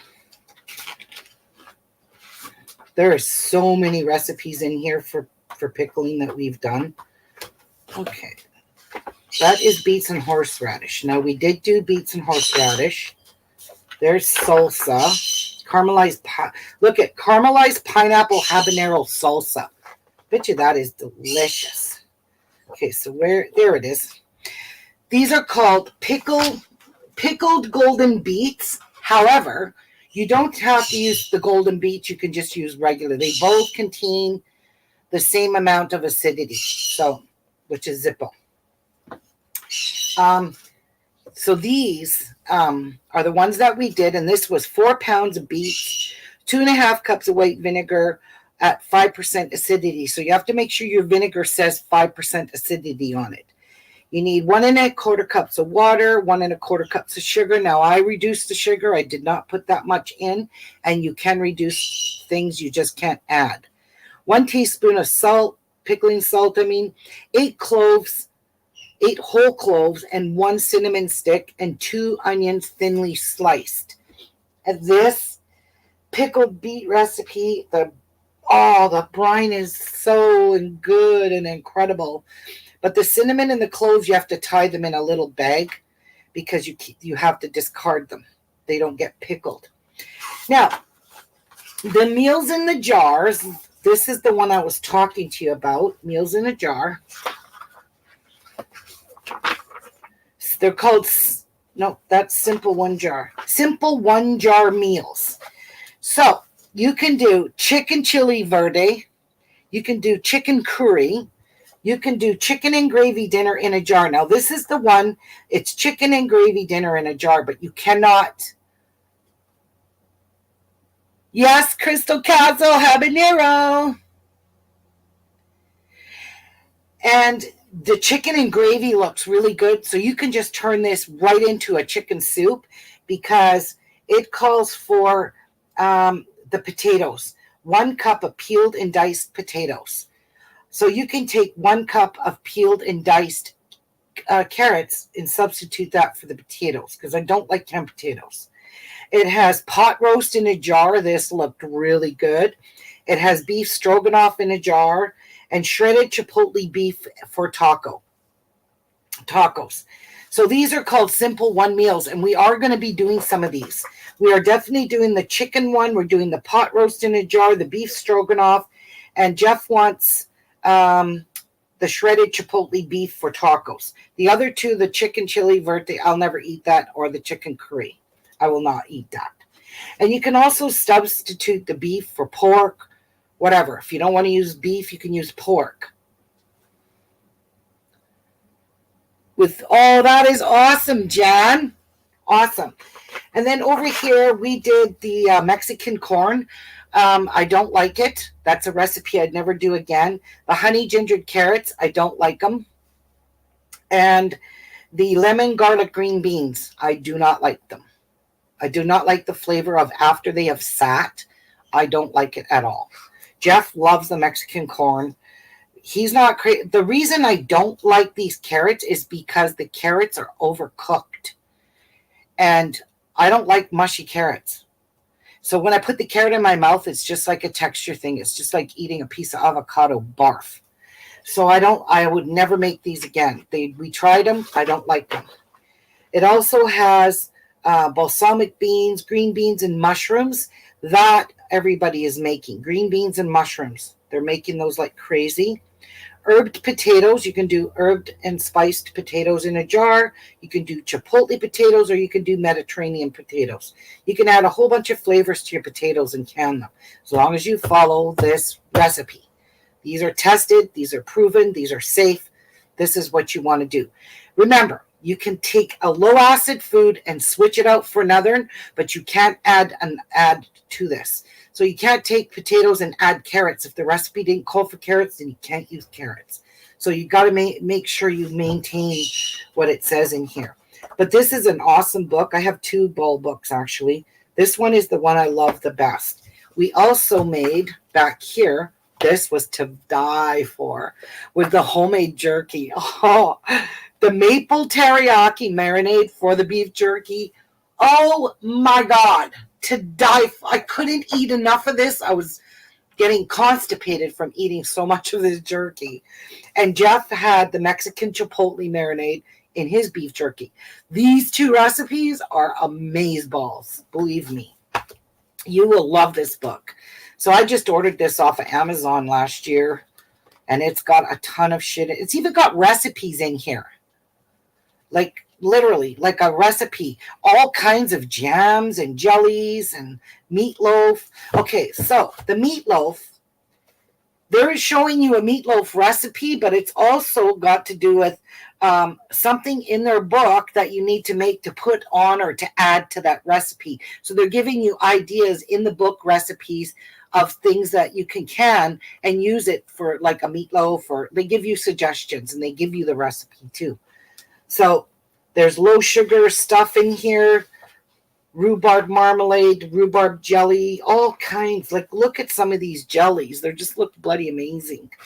So yeah, this is an excellent book to have. It's my Bible. My Bible to canning. Absolutely love it. And I've made a lot. And I have to say, I do not like any of the canned vegetables that we did because they're overcooked, and I don't like that. So if you don't like overcooked beans or carrots, the corn is fine. I'm not going to say the corn is bad. It's just I'm not a big fan of all those Mexican flavors, and that's why I don't like it, but Jeff loves it. My brother loves that Mexican corn. I don't like it because I don't like the taste of chili flavors. That's the only reason I don't like it. It's got nothing to do with the corn being soggy. You can't make corn soggy. You'd have to really overcook it to turn it to mush. But yeah.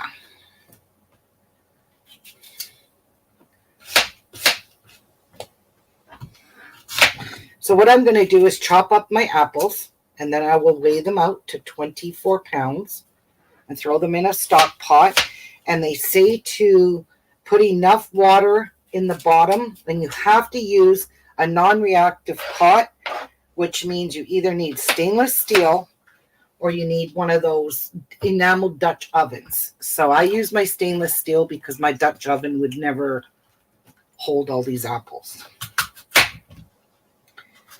So we just use our big stainless steel soup pot. And that's and then you just cook them till there's enough water in the bottom, because these will scorch. Ask me, because I scorched my pot the other day doing it. We weren't paying attention to them. And we put the water in, but it's still the apple skin burnt on the bottom. What a mess. I couldn't even get my stock pot clean. I tried scraping it with a razor, and I still couldn't get it clean. So it is what it is. It's permanently stained. And eventually it might all wash out. Who knows? But right now, it's freshly burnt in there. It's not going anywhere. So when I bought these at the store yesterday, I tried to weigh them on their scale, and each bag weighed around 8 pounds. So we'll see if I have 24. If not, I have more in the fridge. We can use them up. But again, you don't have to be fussy with these. Just cut that black seeds out because you don't want to grind those up into your applesauce. And the skins, they don't grind up. They just come right out with your food mill.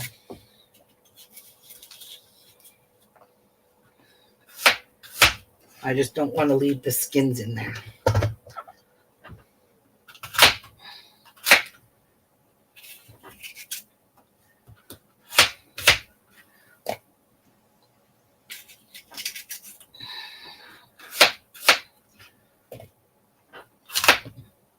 Super fast. When we go into the kitchen to do our cooking, I'll show you guys the tomatoes, how they're starting to cook down. Now I'm going to have to let those cook overnight, so we aren't going to get to those today because the tomatoes are very watery. Greetings. I'm here for apples. Hi, Sean. That's my son, guys. He's here for apples. Come and get some. Don't worry, Sean. I'm sending you all this stuff. Don't you even worry your pretty little heart. I have 3 boxes full of stuff. Oh, and me and Jeff made our own vanilla. We made bourbon vanilla. So it's bourbon and vodka vanilla with vanilla beans in it. But it's still not ready to use because you're supposed to let that sit for at least a month or more to get infused with the vanilla bean. And we put 3 vanilla beans in each of the bottles. Jeff can get one and I could show you guys it. We made each of the girls one and we made Sean one. To use, that vanilla will last a lifetime. And they say as you use up the vanilla, as you use it up, refill it with more alcohol and it will get infused again. So you can keep reusing your vanilla beans forever and ever. Amen.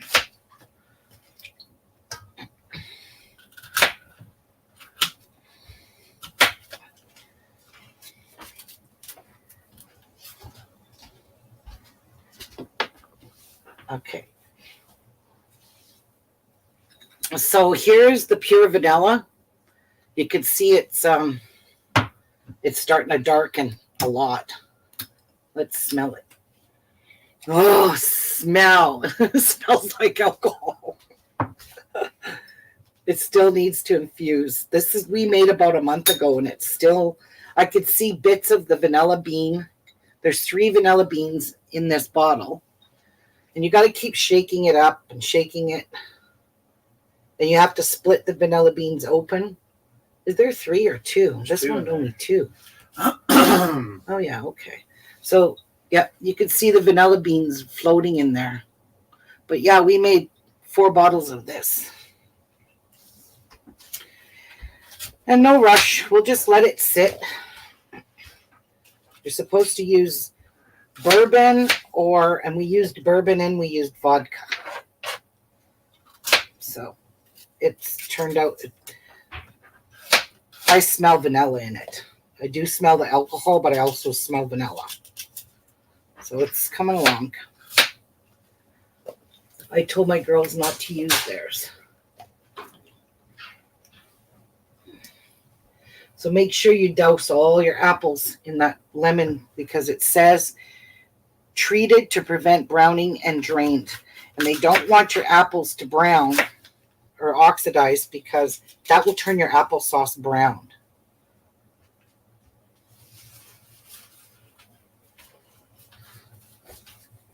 Amen.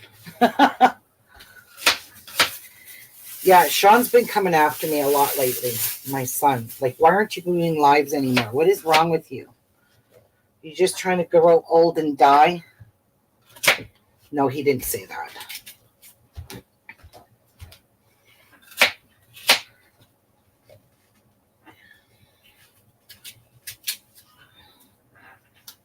But I'm trying not to waste very much apple. That's the thing. These are from Amazon and they're compost bags. So we compost everything, or we have a big compost that we bought last year. No, when did we buy that, It's Jeff? a tumbler. It's a compost tumbler, and it works very, very well. And we just keep composting, and these are compostable bags that we purchased off Amazon. So we just throw all our stuff in them and throw the bag and all straight. These are made from vegetables. So yeah. So let's get that. Actually, Jeff, dump this in that pot. Well, you don't want to dump the water, right? Yeah, I do. You got to keep those in vinegar or they'll just turn brown.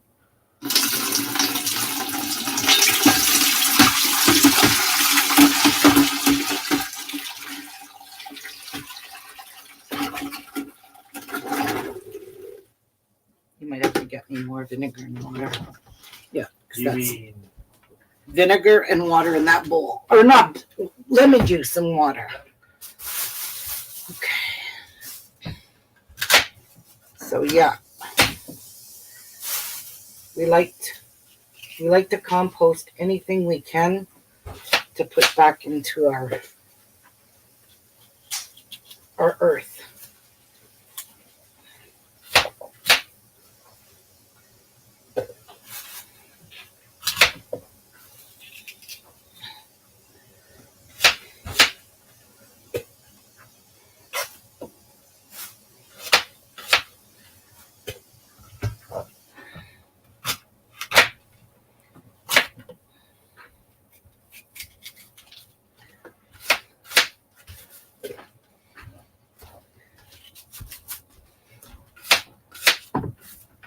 You want to pour it in there? Go ahead. Yeah. all of it? Let me see. I would say so because I have a lot of apples. I need 24 pounds of apples. So I don't have that yet.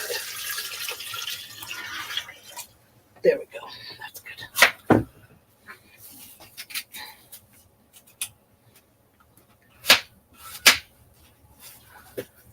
These are really good apples. I had one last night in my Greek yogurt. I like to take apples. I've always done that actually for as long as I can remember.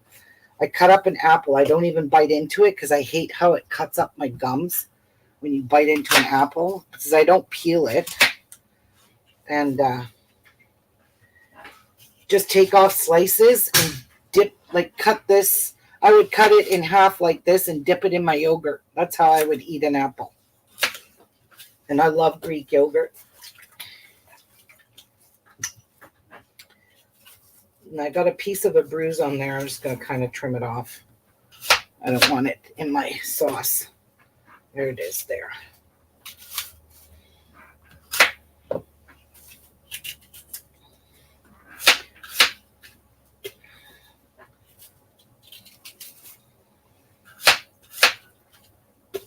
So yeah.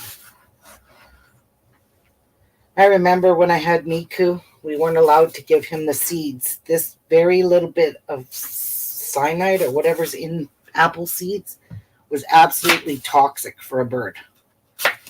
I had no idea. But they are very toxic. There's other things too, like avocado, mushrooms, onions, are toxic to birds too.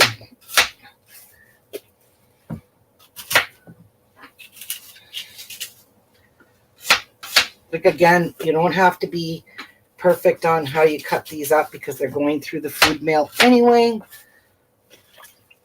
Just push them down and get them treated with the lemon juice. That's all that matters.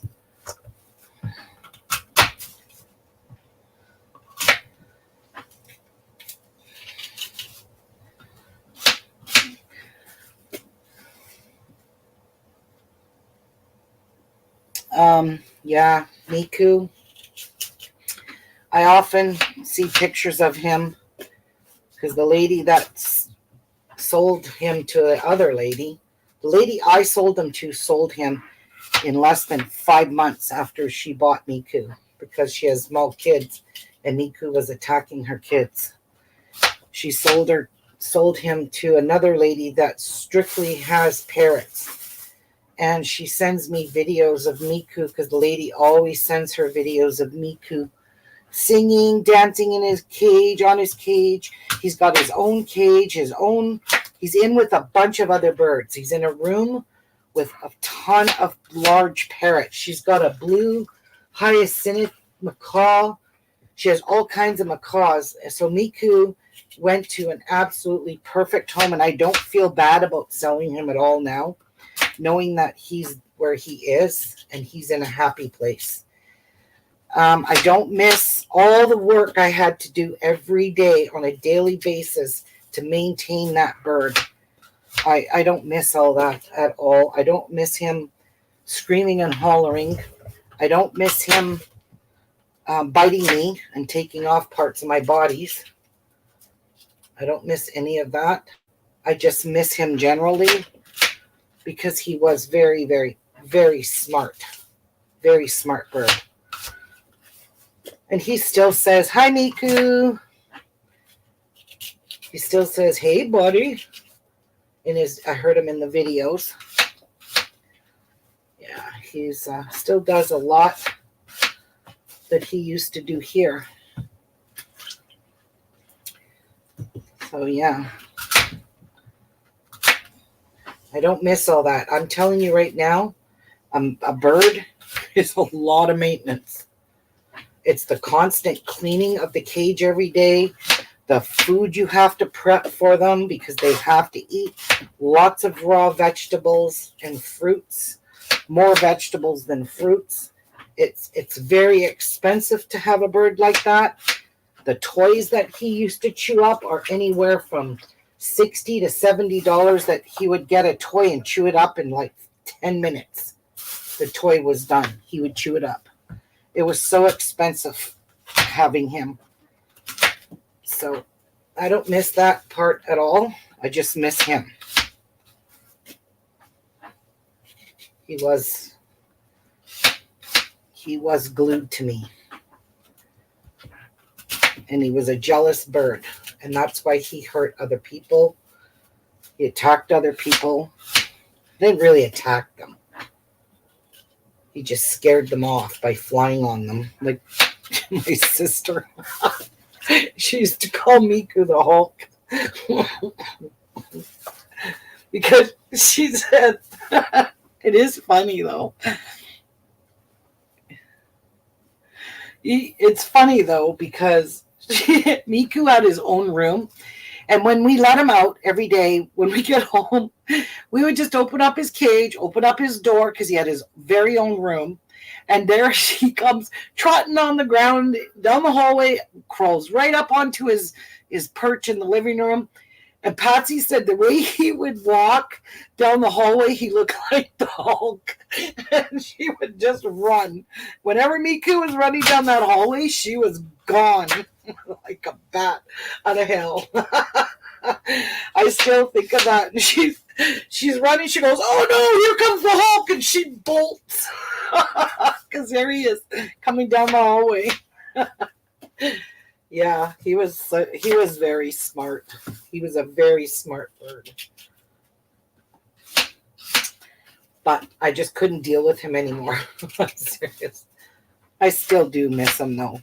He did bring a lot of fun, laughter to our lives, that's for sure. Okay, I need more apples. He was a fun bird. We laughed a lot at home. Yeah, he walked like a Hulk.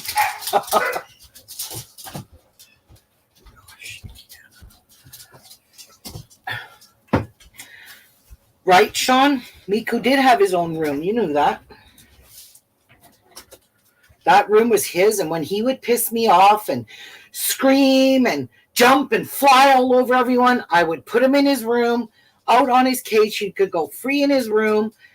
He roamed all over his cage, eat his food, and I would just close the door. And that's how you had to give birds time out, was to just walk away from them, leave them alone, and let them be, because he needed it. Yeah, you're funny. How much more is there? Not much. Okay, I got to take a break, guys. Look Look at my fingers. They're just so shriveled up that my thumb is very raw.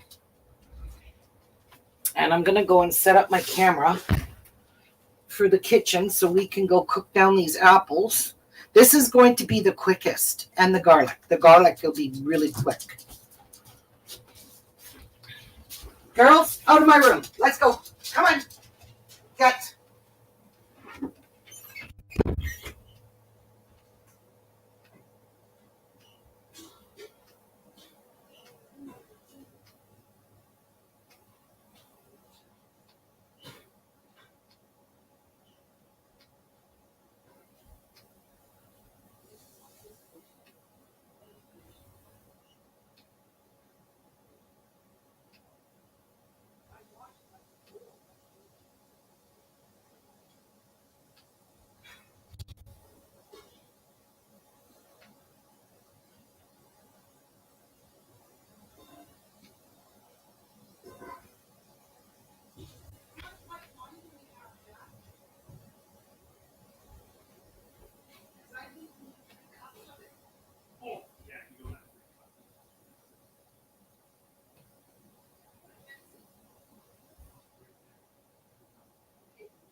Get out.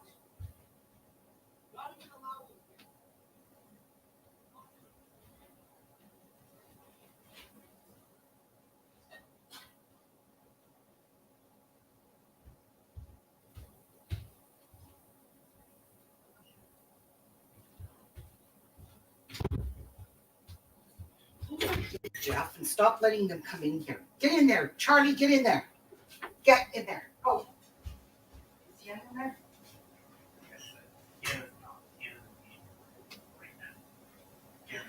But she wasn't in here. I don't know where Tiana is. Maybe she's outside. So, see, Sean, look. This is something else Jeff and I did. We did olive oil infused with dehydrated organic garlic, and we used organic dried peppers. And we infused olive oil. So this is for Sean. I have it all packaged up in a glass jar. And there's the pure vanilla for him as well, packaged up so it doesn't ever pop or leak. But this is really coming along, those vanilla. But we did a bunch of bottles of this. We got one. I don't want the spicy one because this is hot. Like, look at those big red chili peppers in there. This is hot garlic, hot oil, and it's olive oil, pure all 100% virgin olive oil. We did that for the kids and for ourselves. Tina is not in. She's outside then. No, she's not. She's what? I was just out there. She's running here. You little witch. You witch.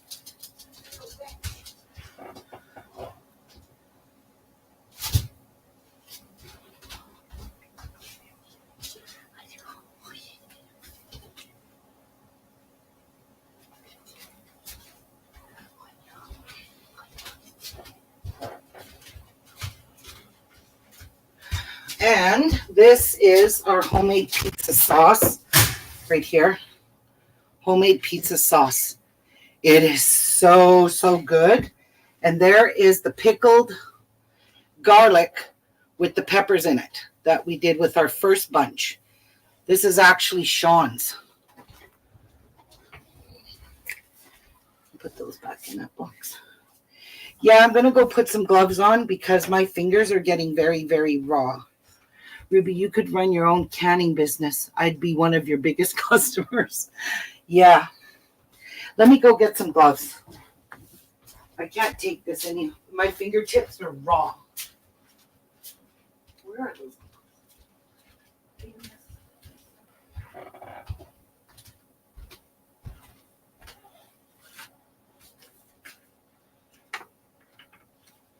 Yeah. Hold on. I need you to reach down.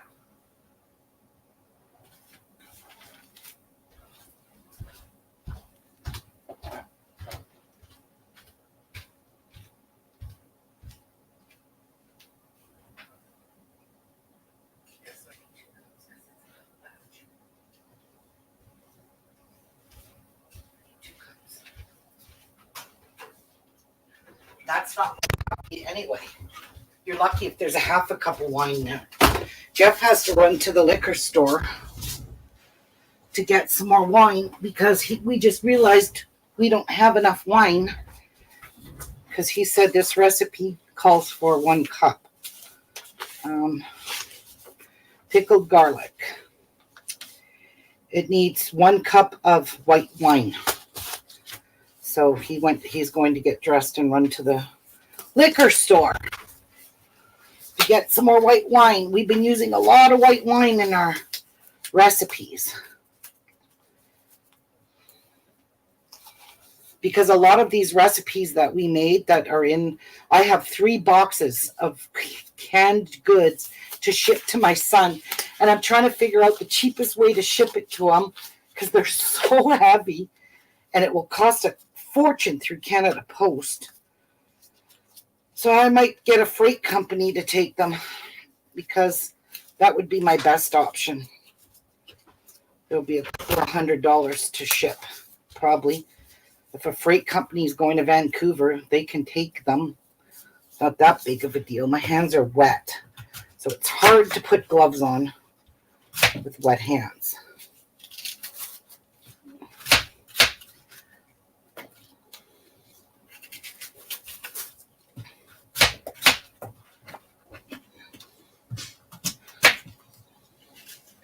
So I need 24 pounds. And I don't know.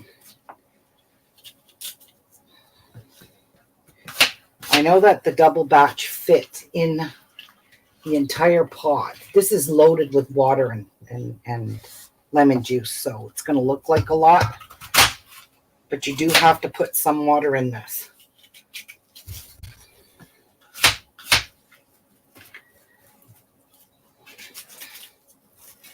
But I'm trying to cut very little because I want all the pulp I can get when we run this through the food mill. I love my food mill. Best thing I invested my money in was a food mill. And you can see they're not turning brown at all.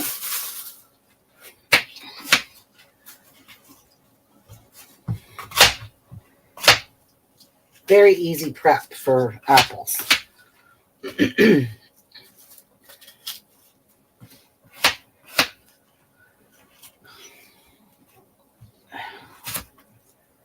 Yes, Tracy, your best bet is to go to farmers markets and get most 90% of that stuff is organic.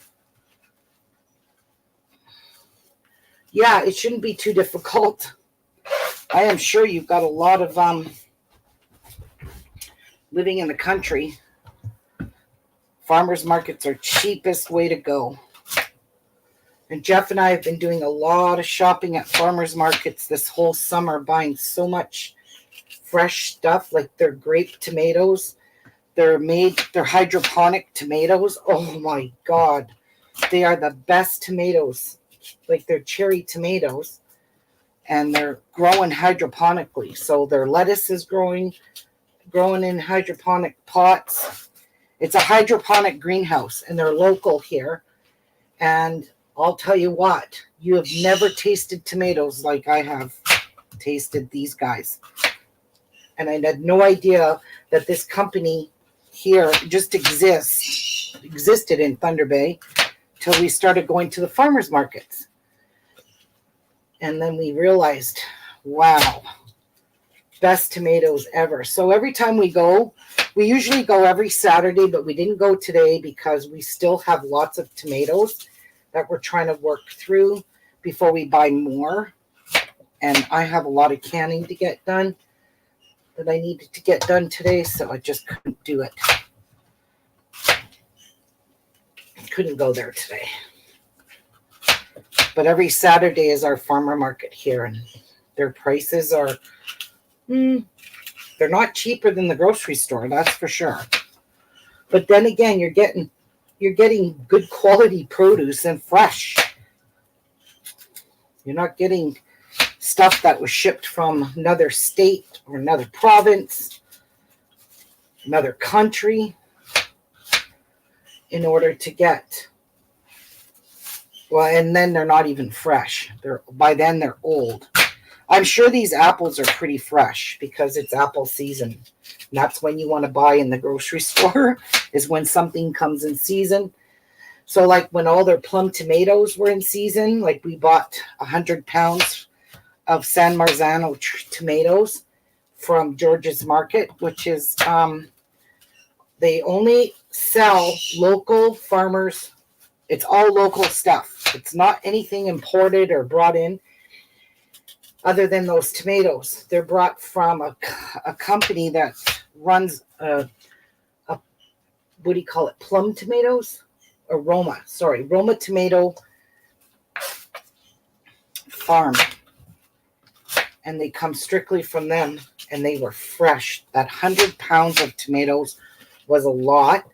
And then the week before, we purchased the tomatoes in bushels that were in the grocery stores that got hauled in. So that's when you want to start grabbing shit, is when it's in season. So now tomatoes are out of season. You're going to pay full price for them in the store.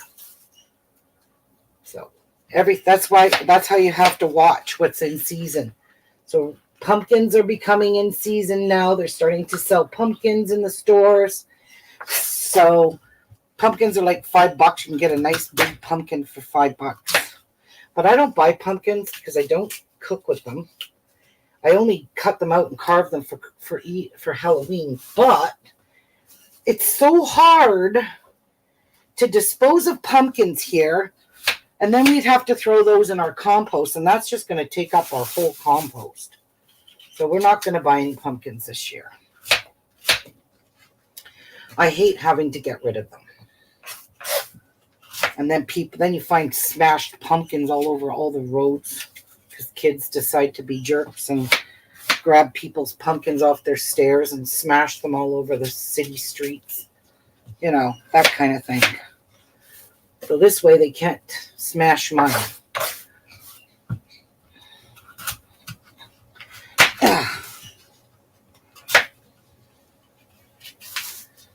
I think I'm going to get my scale out and start weighing these out. Because I feel like I'm getting to 24 pounds. This pot is full.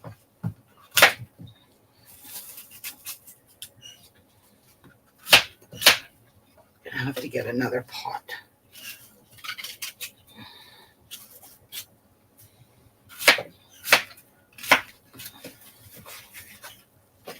Whoa, I can't put in any more in there. Let me go get my scale. I do have to weigh it out. And that's the safe way to do it. What they tell you to do, you do it. Okay, I just don't want any seeds going into the food mill. My recipe's getting all wet. Okay, I gotta grab my scale. And something, I'll just grab another pot to put them in.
pot.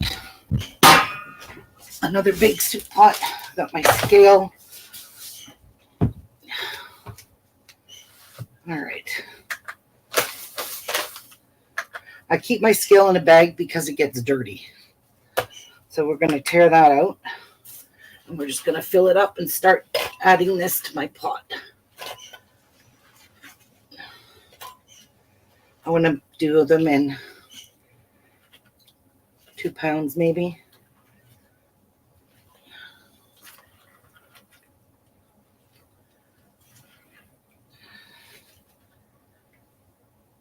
$14, $15, $15. There's 2 pounds. So that's 2. I'll just do them in 1 pound because I don't want to piss around with this. 13, 15. There's 3 pounds.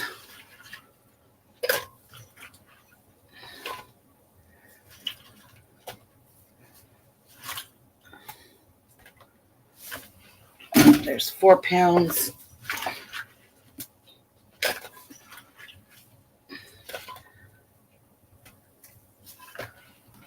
Five.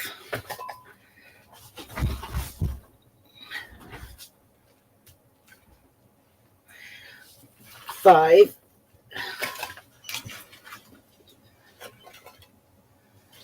Oops, that's a little much. There's 6. My hands are raw. I can't do any more raw stuff.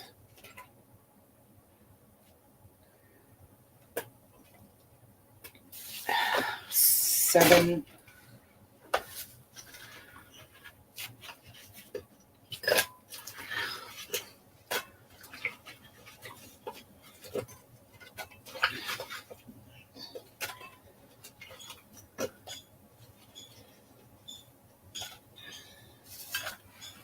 There's 8. We're going to have to do these in 2 batches. I can't fit 8. I got to put 12 pounds at least in here. 8. 9.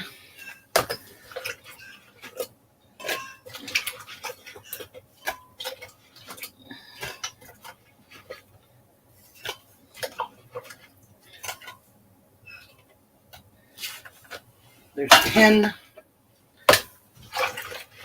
Yeah, that pot's already full almost. And I gotta cook these down.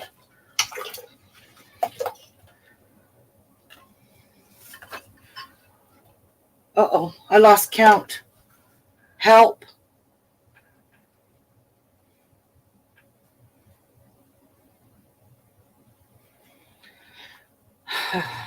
Was that 10? 11 and 12. Okay, Tracy, enjoy your lunch.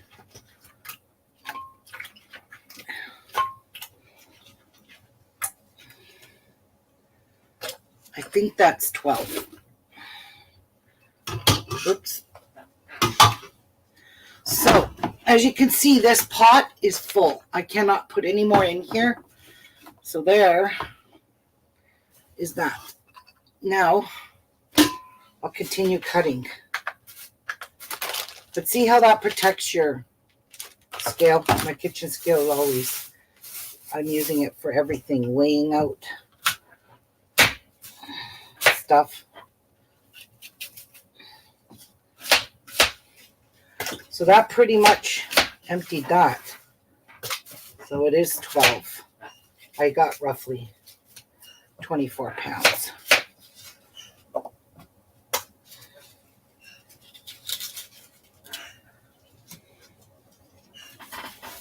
Get rid of that.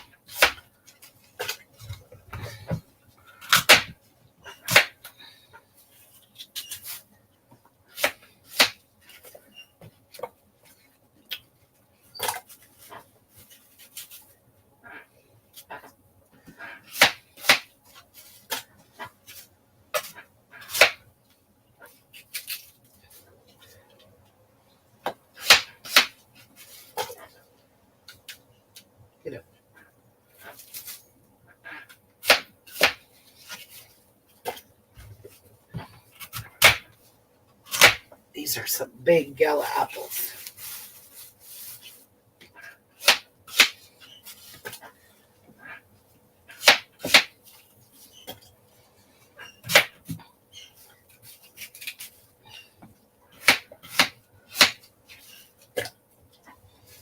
These do cook down quite quickly.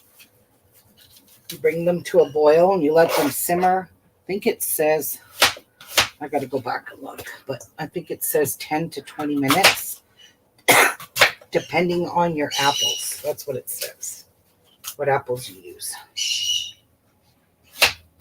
And Galas are a very hard apple.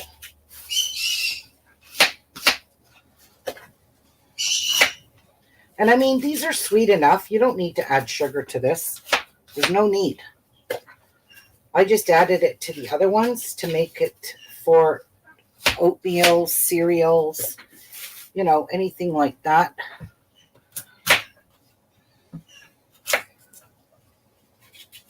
And for the grandkids, they love applesauce.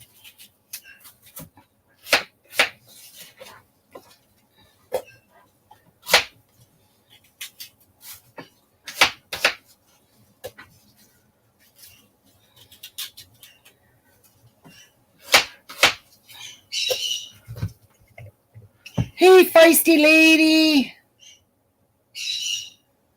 Oh my God, it isn't open till noon. Oh my God. Shit.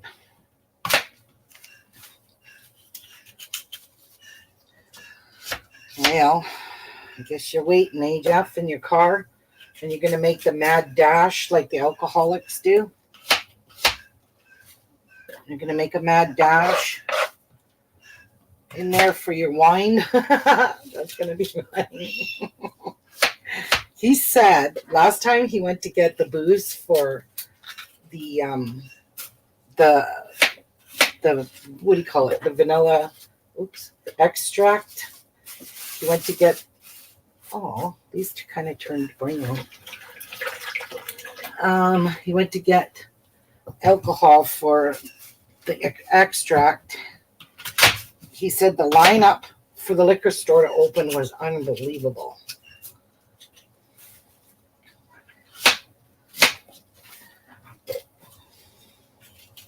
See, all of our liquor in Canada is controlled by the government. It's not like you guys in the States can just walk up to a gas station and buy a bottle of vodka. Can't do that here. You have to go to the LCBO, the Liquor Control Board of Ontario, or of Canada, whatever it is. Okay, let me go get another batch of apples, which is the last of them. And hopefully that's 12 pounds.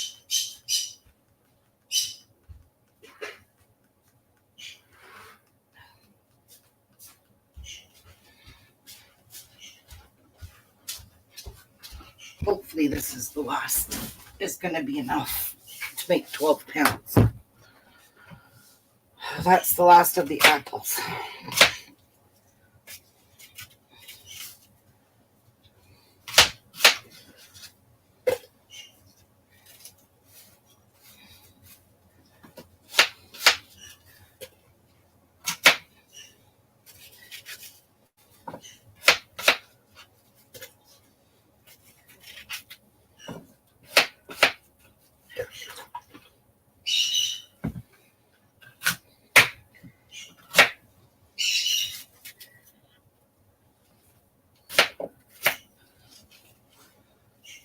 Oh, shit. Oops. Threw them in the wrong place.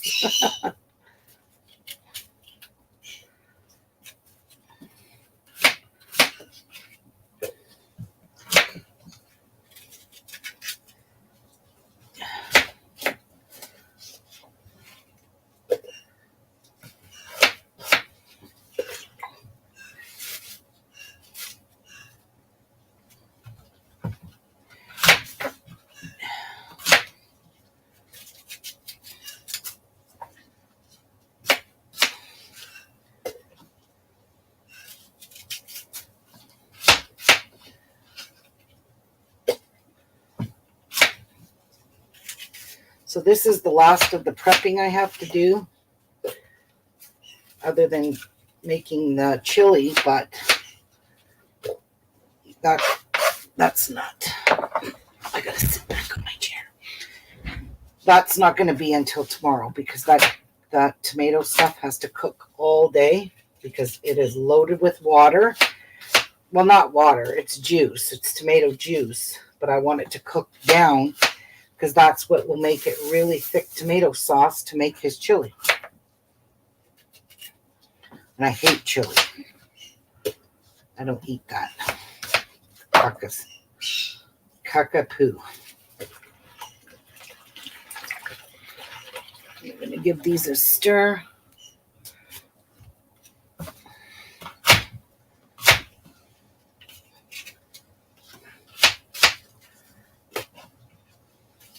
I just basically want to get the seeds out and the stem. That's it. This stuff. The rest of it can go in the food mill.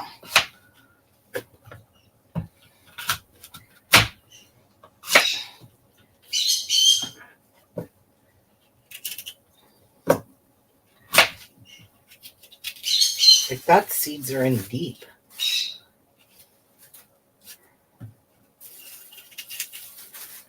Look.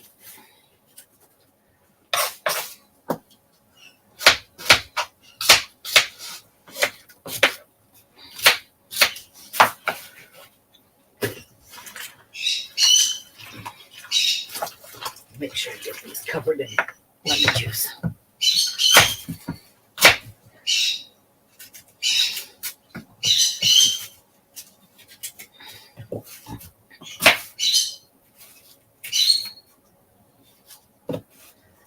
And that one is fine.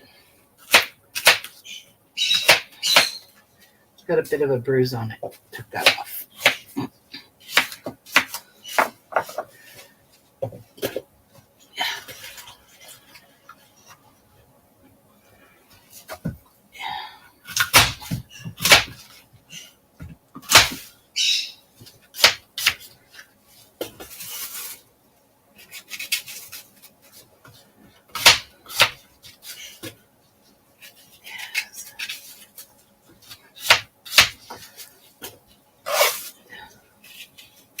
Get out.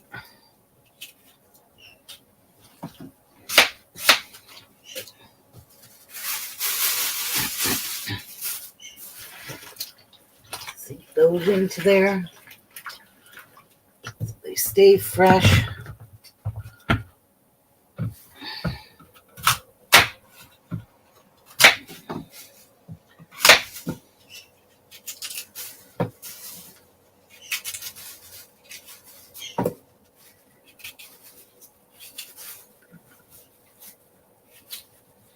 The part that has the core.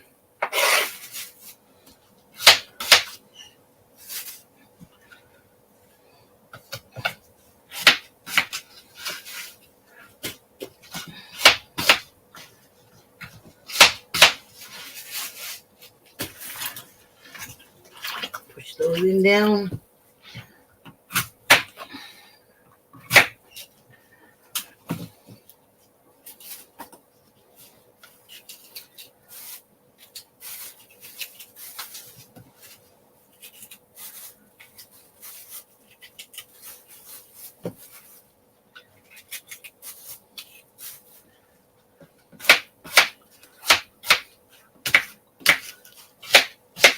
Has anybody ever made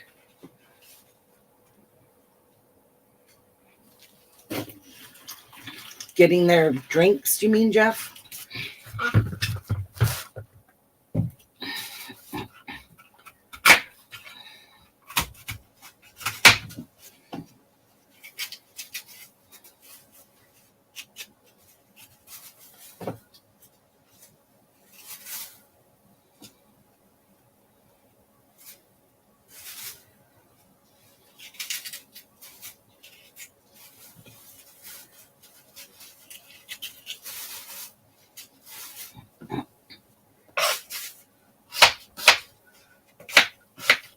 I don't like bruises. I just saw a piece of the bruise.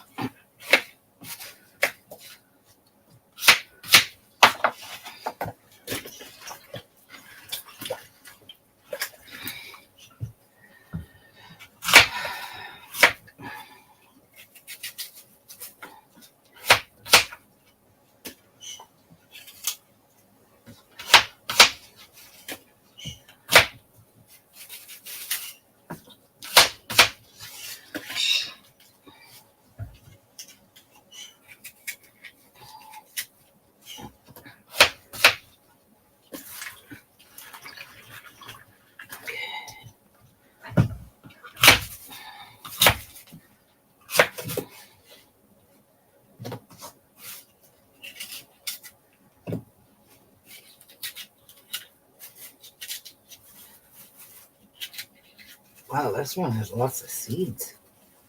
Just in that spot. This one's got lots too.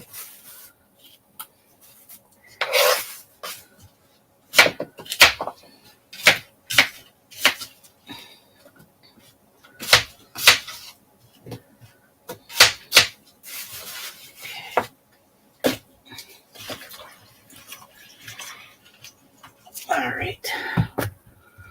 Last two apples.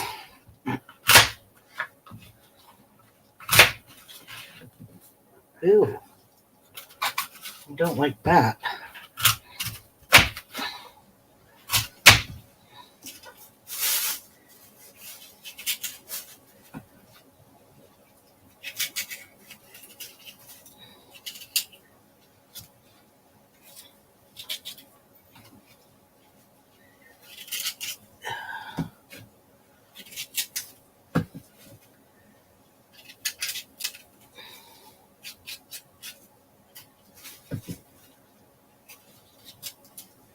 So you cook these until they're fork tender, so which means mushy. But some apples that you use will turn mushy, like the ones we bought off of a local farmer. Those apples were disgusting. They turned to mush very quickly, and they had so many bug damage to them. I was not impressed. So that's why I'm not buying apples locally, because we tried, and they were disgusting. We bought 10 pounds of them, and they were gross. By the time I was done with cutting off all the brown and all the bug damage, we are lucky if we had 5 pounds of apples. So we added that to our applesauce because those just turned to liquid very quickly.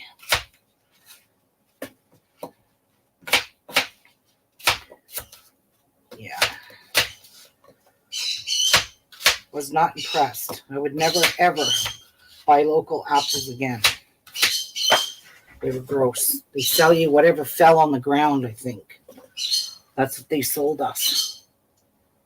That still has a bit of a core in it. I'm just going to take that out. Okay.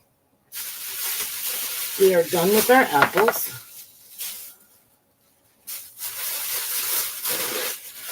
That's going to go into the compost. I'm going to flip this over where it's drier.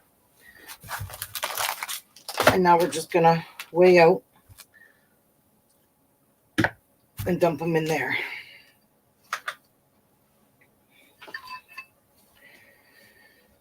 I've got to tear that out. Okay.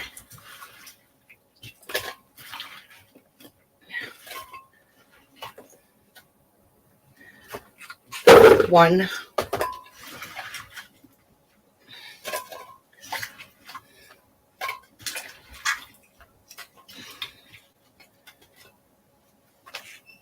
Two.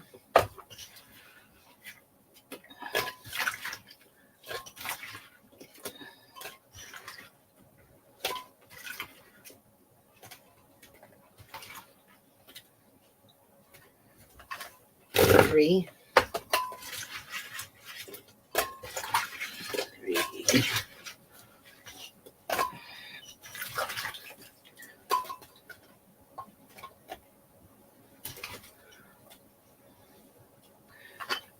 Four.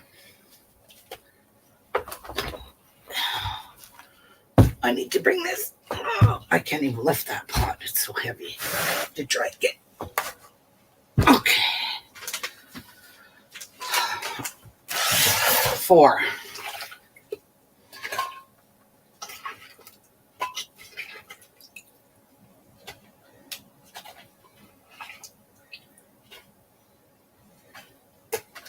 5.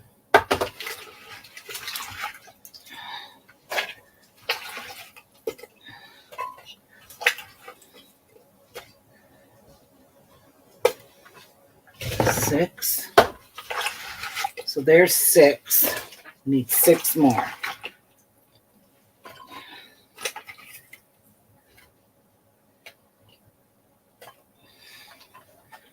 7.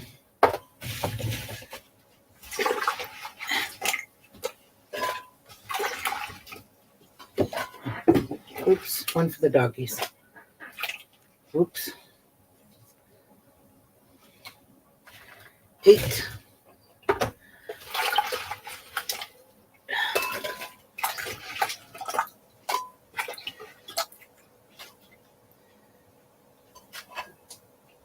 9.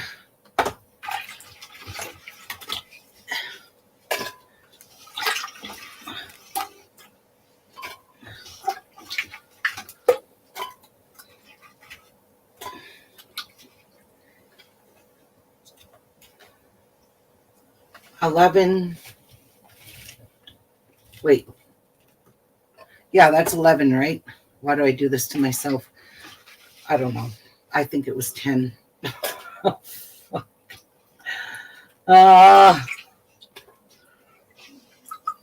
not enough. I have to go get more apples out of the fridge.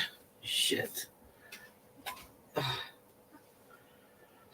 I don't remember, guys. All right, I'm not doing this again. I screwed up. 1.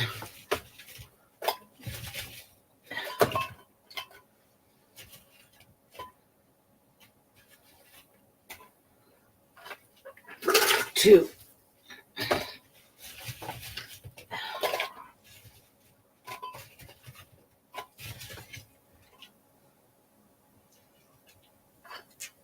3.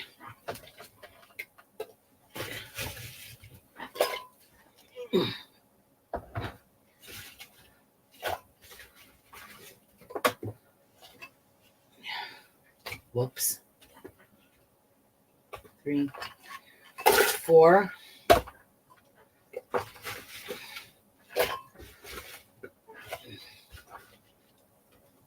'That's exactly 5.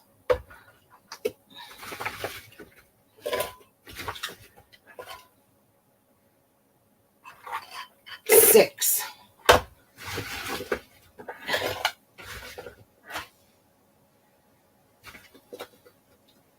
7.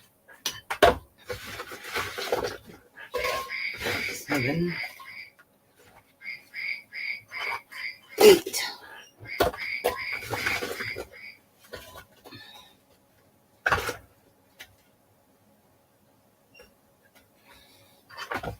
9.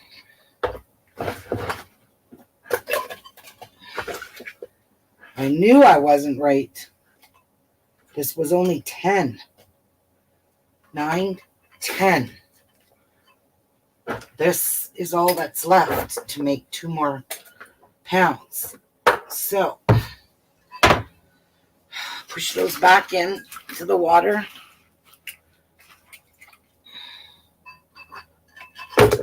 And I'm going to put a little bit of this lemon water over top of these apples because they're going to start browning on me. So I need to cut up enough apples to reach. Okay, this is the short one. This one's the okay one. I got to cut up more apples, enough to get 2 pounds. So whatever's in here.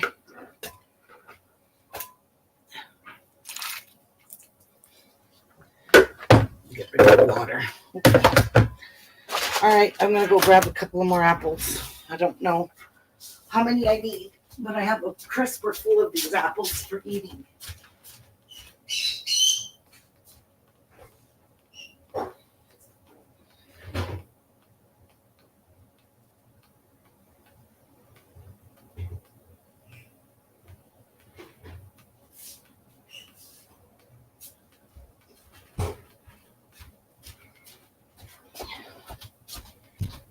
Okay.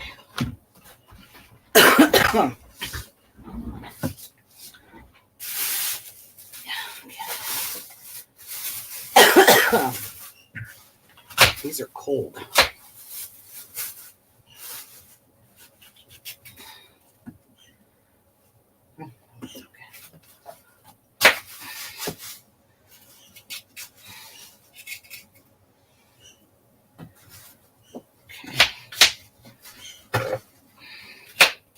And I already washed all of these before I put them into the fridge, so I'm not even worried. I don't have to wash them again. All right. Okay.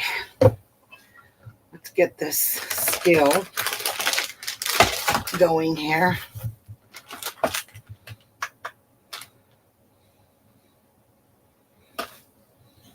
Tear that up.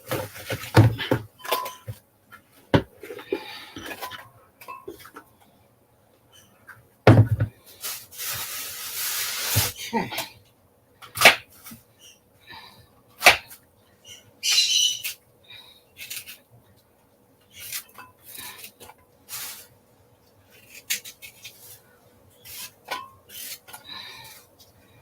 It's up to 13 ounces.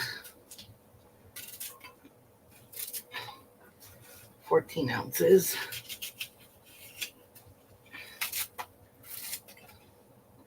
And exactly 1 pound.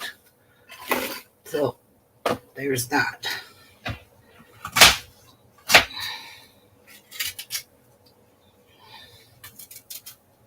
Why has it got a tear on that? Let's tear that out.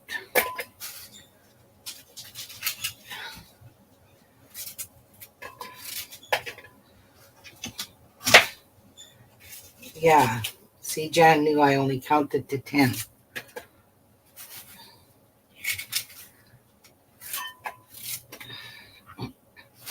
Six ounces. That apple gave us.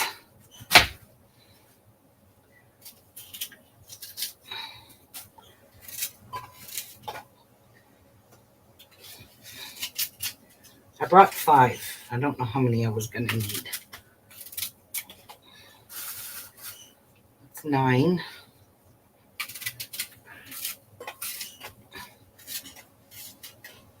There's 12 ounces. So the last of this apple. Cut it up, throw it in, and that will give us, let's see how much it'll be over. Maybe not at all. Not much. Oh, there's 15.2. Yeah, this is going to bring it just a little bit over, but you got to remember some of this weight was a little bit of water mixed in with it, so it's okay. So it gave me two extra ounces. There we go. Now this pot is full. It's treated with lemon juice. Hi, Pamela. How are you, Pam? All right. That is a wrap. Ooh, we got lots done. I'll tell you what, this applesauce makes your house smell so good. So good. All right. I'm going to turn my thing off. Take these gloves off now because I am good. And they can go in the garbage. All right.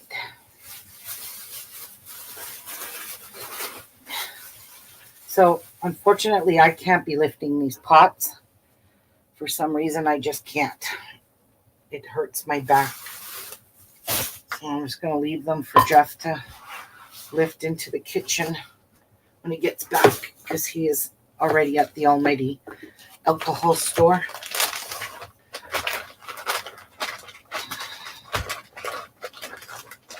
Look how easy it is to clean your scale. I use this for flour too. But my scale gets flour and stuff all under it. If you just use a zippy lock like that, keeps your scale nice and clean.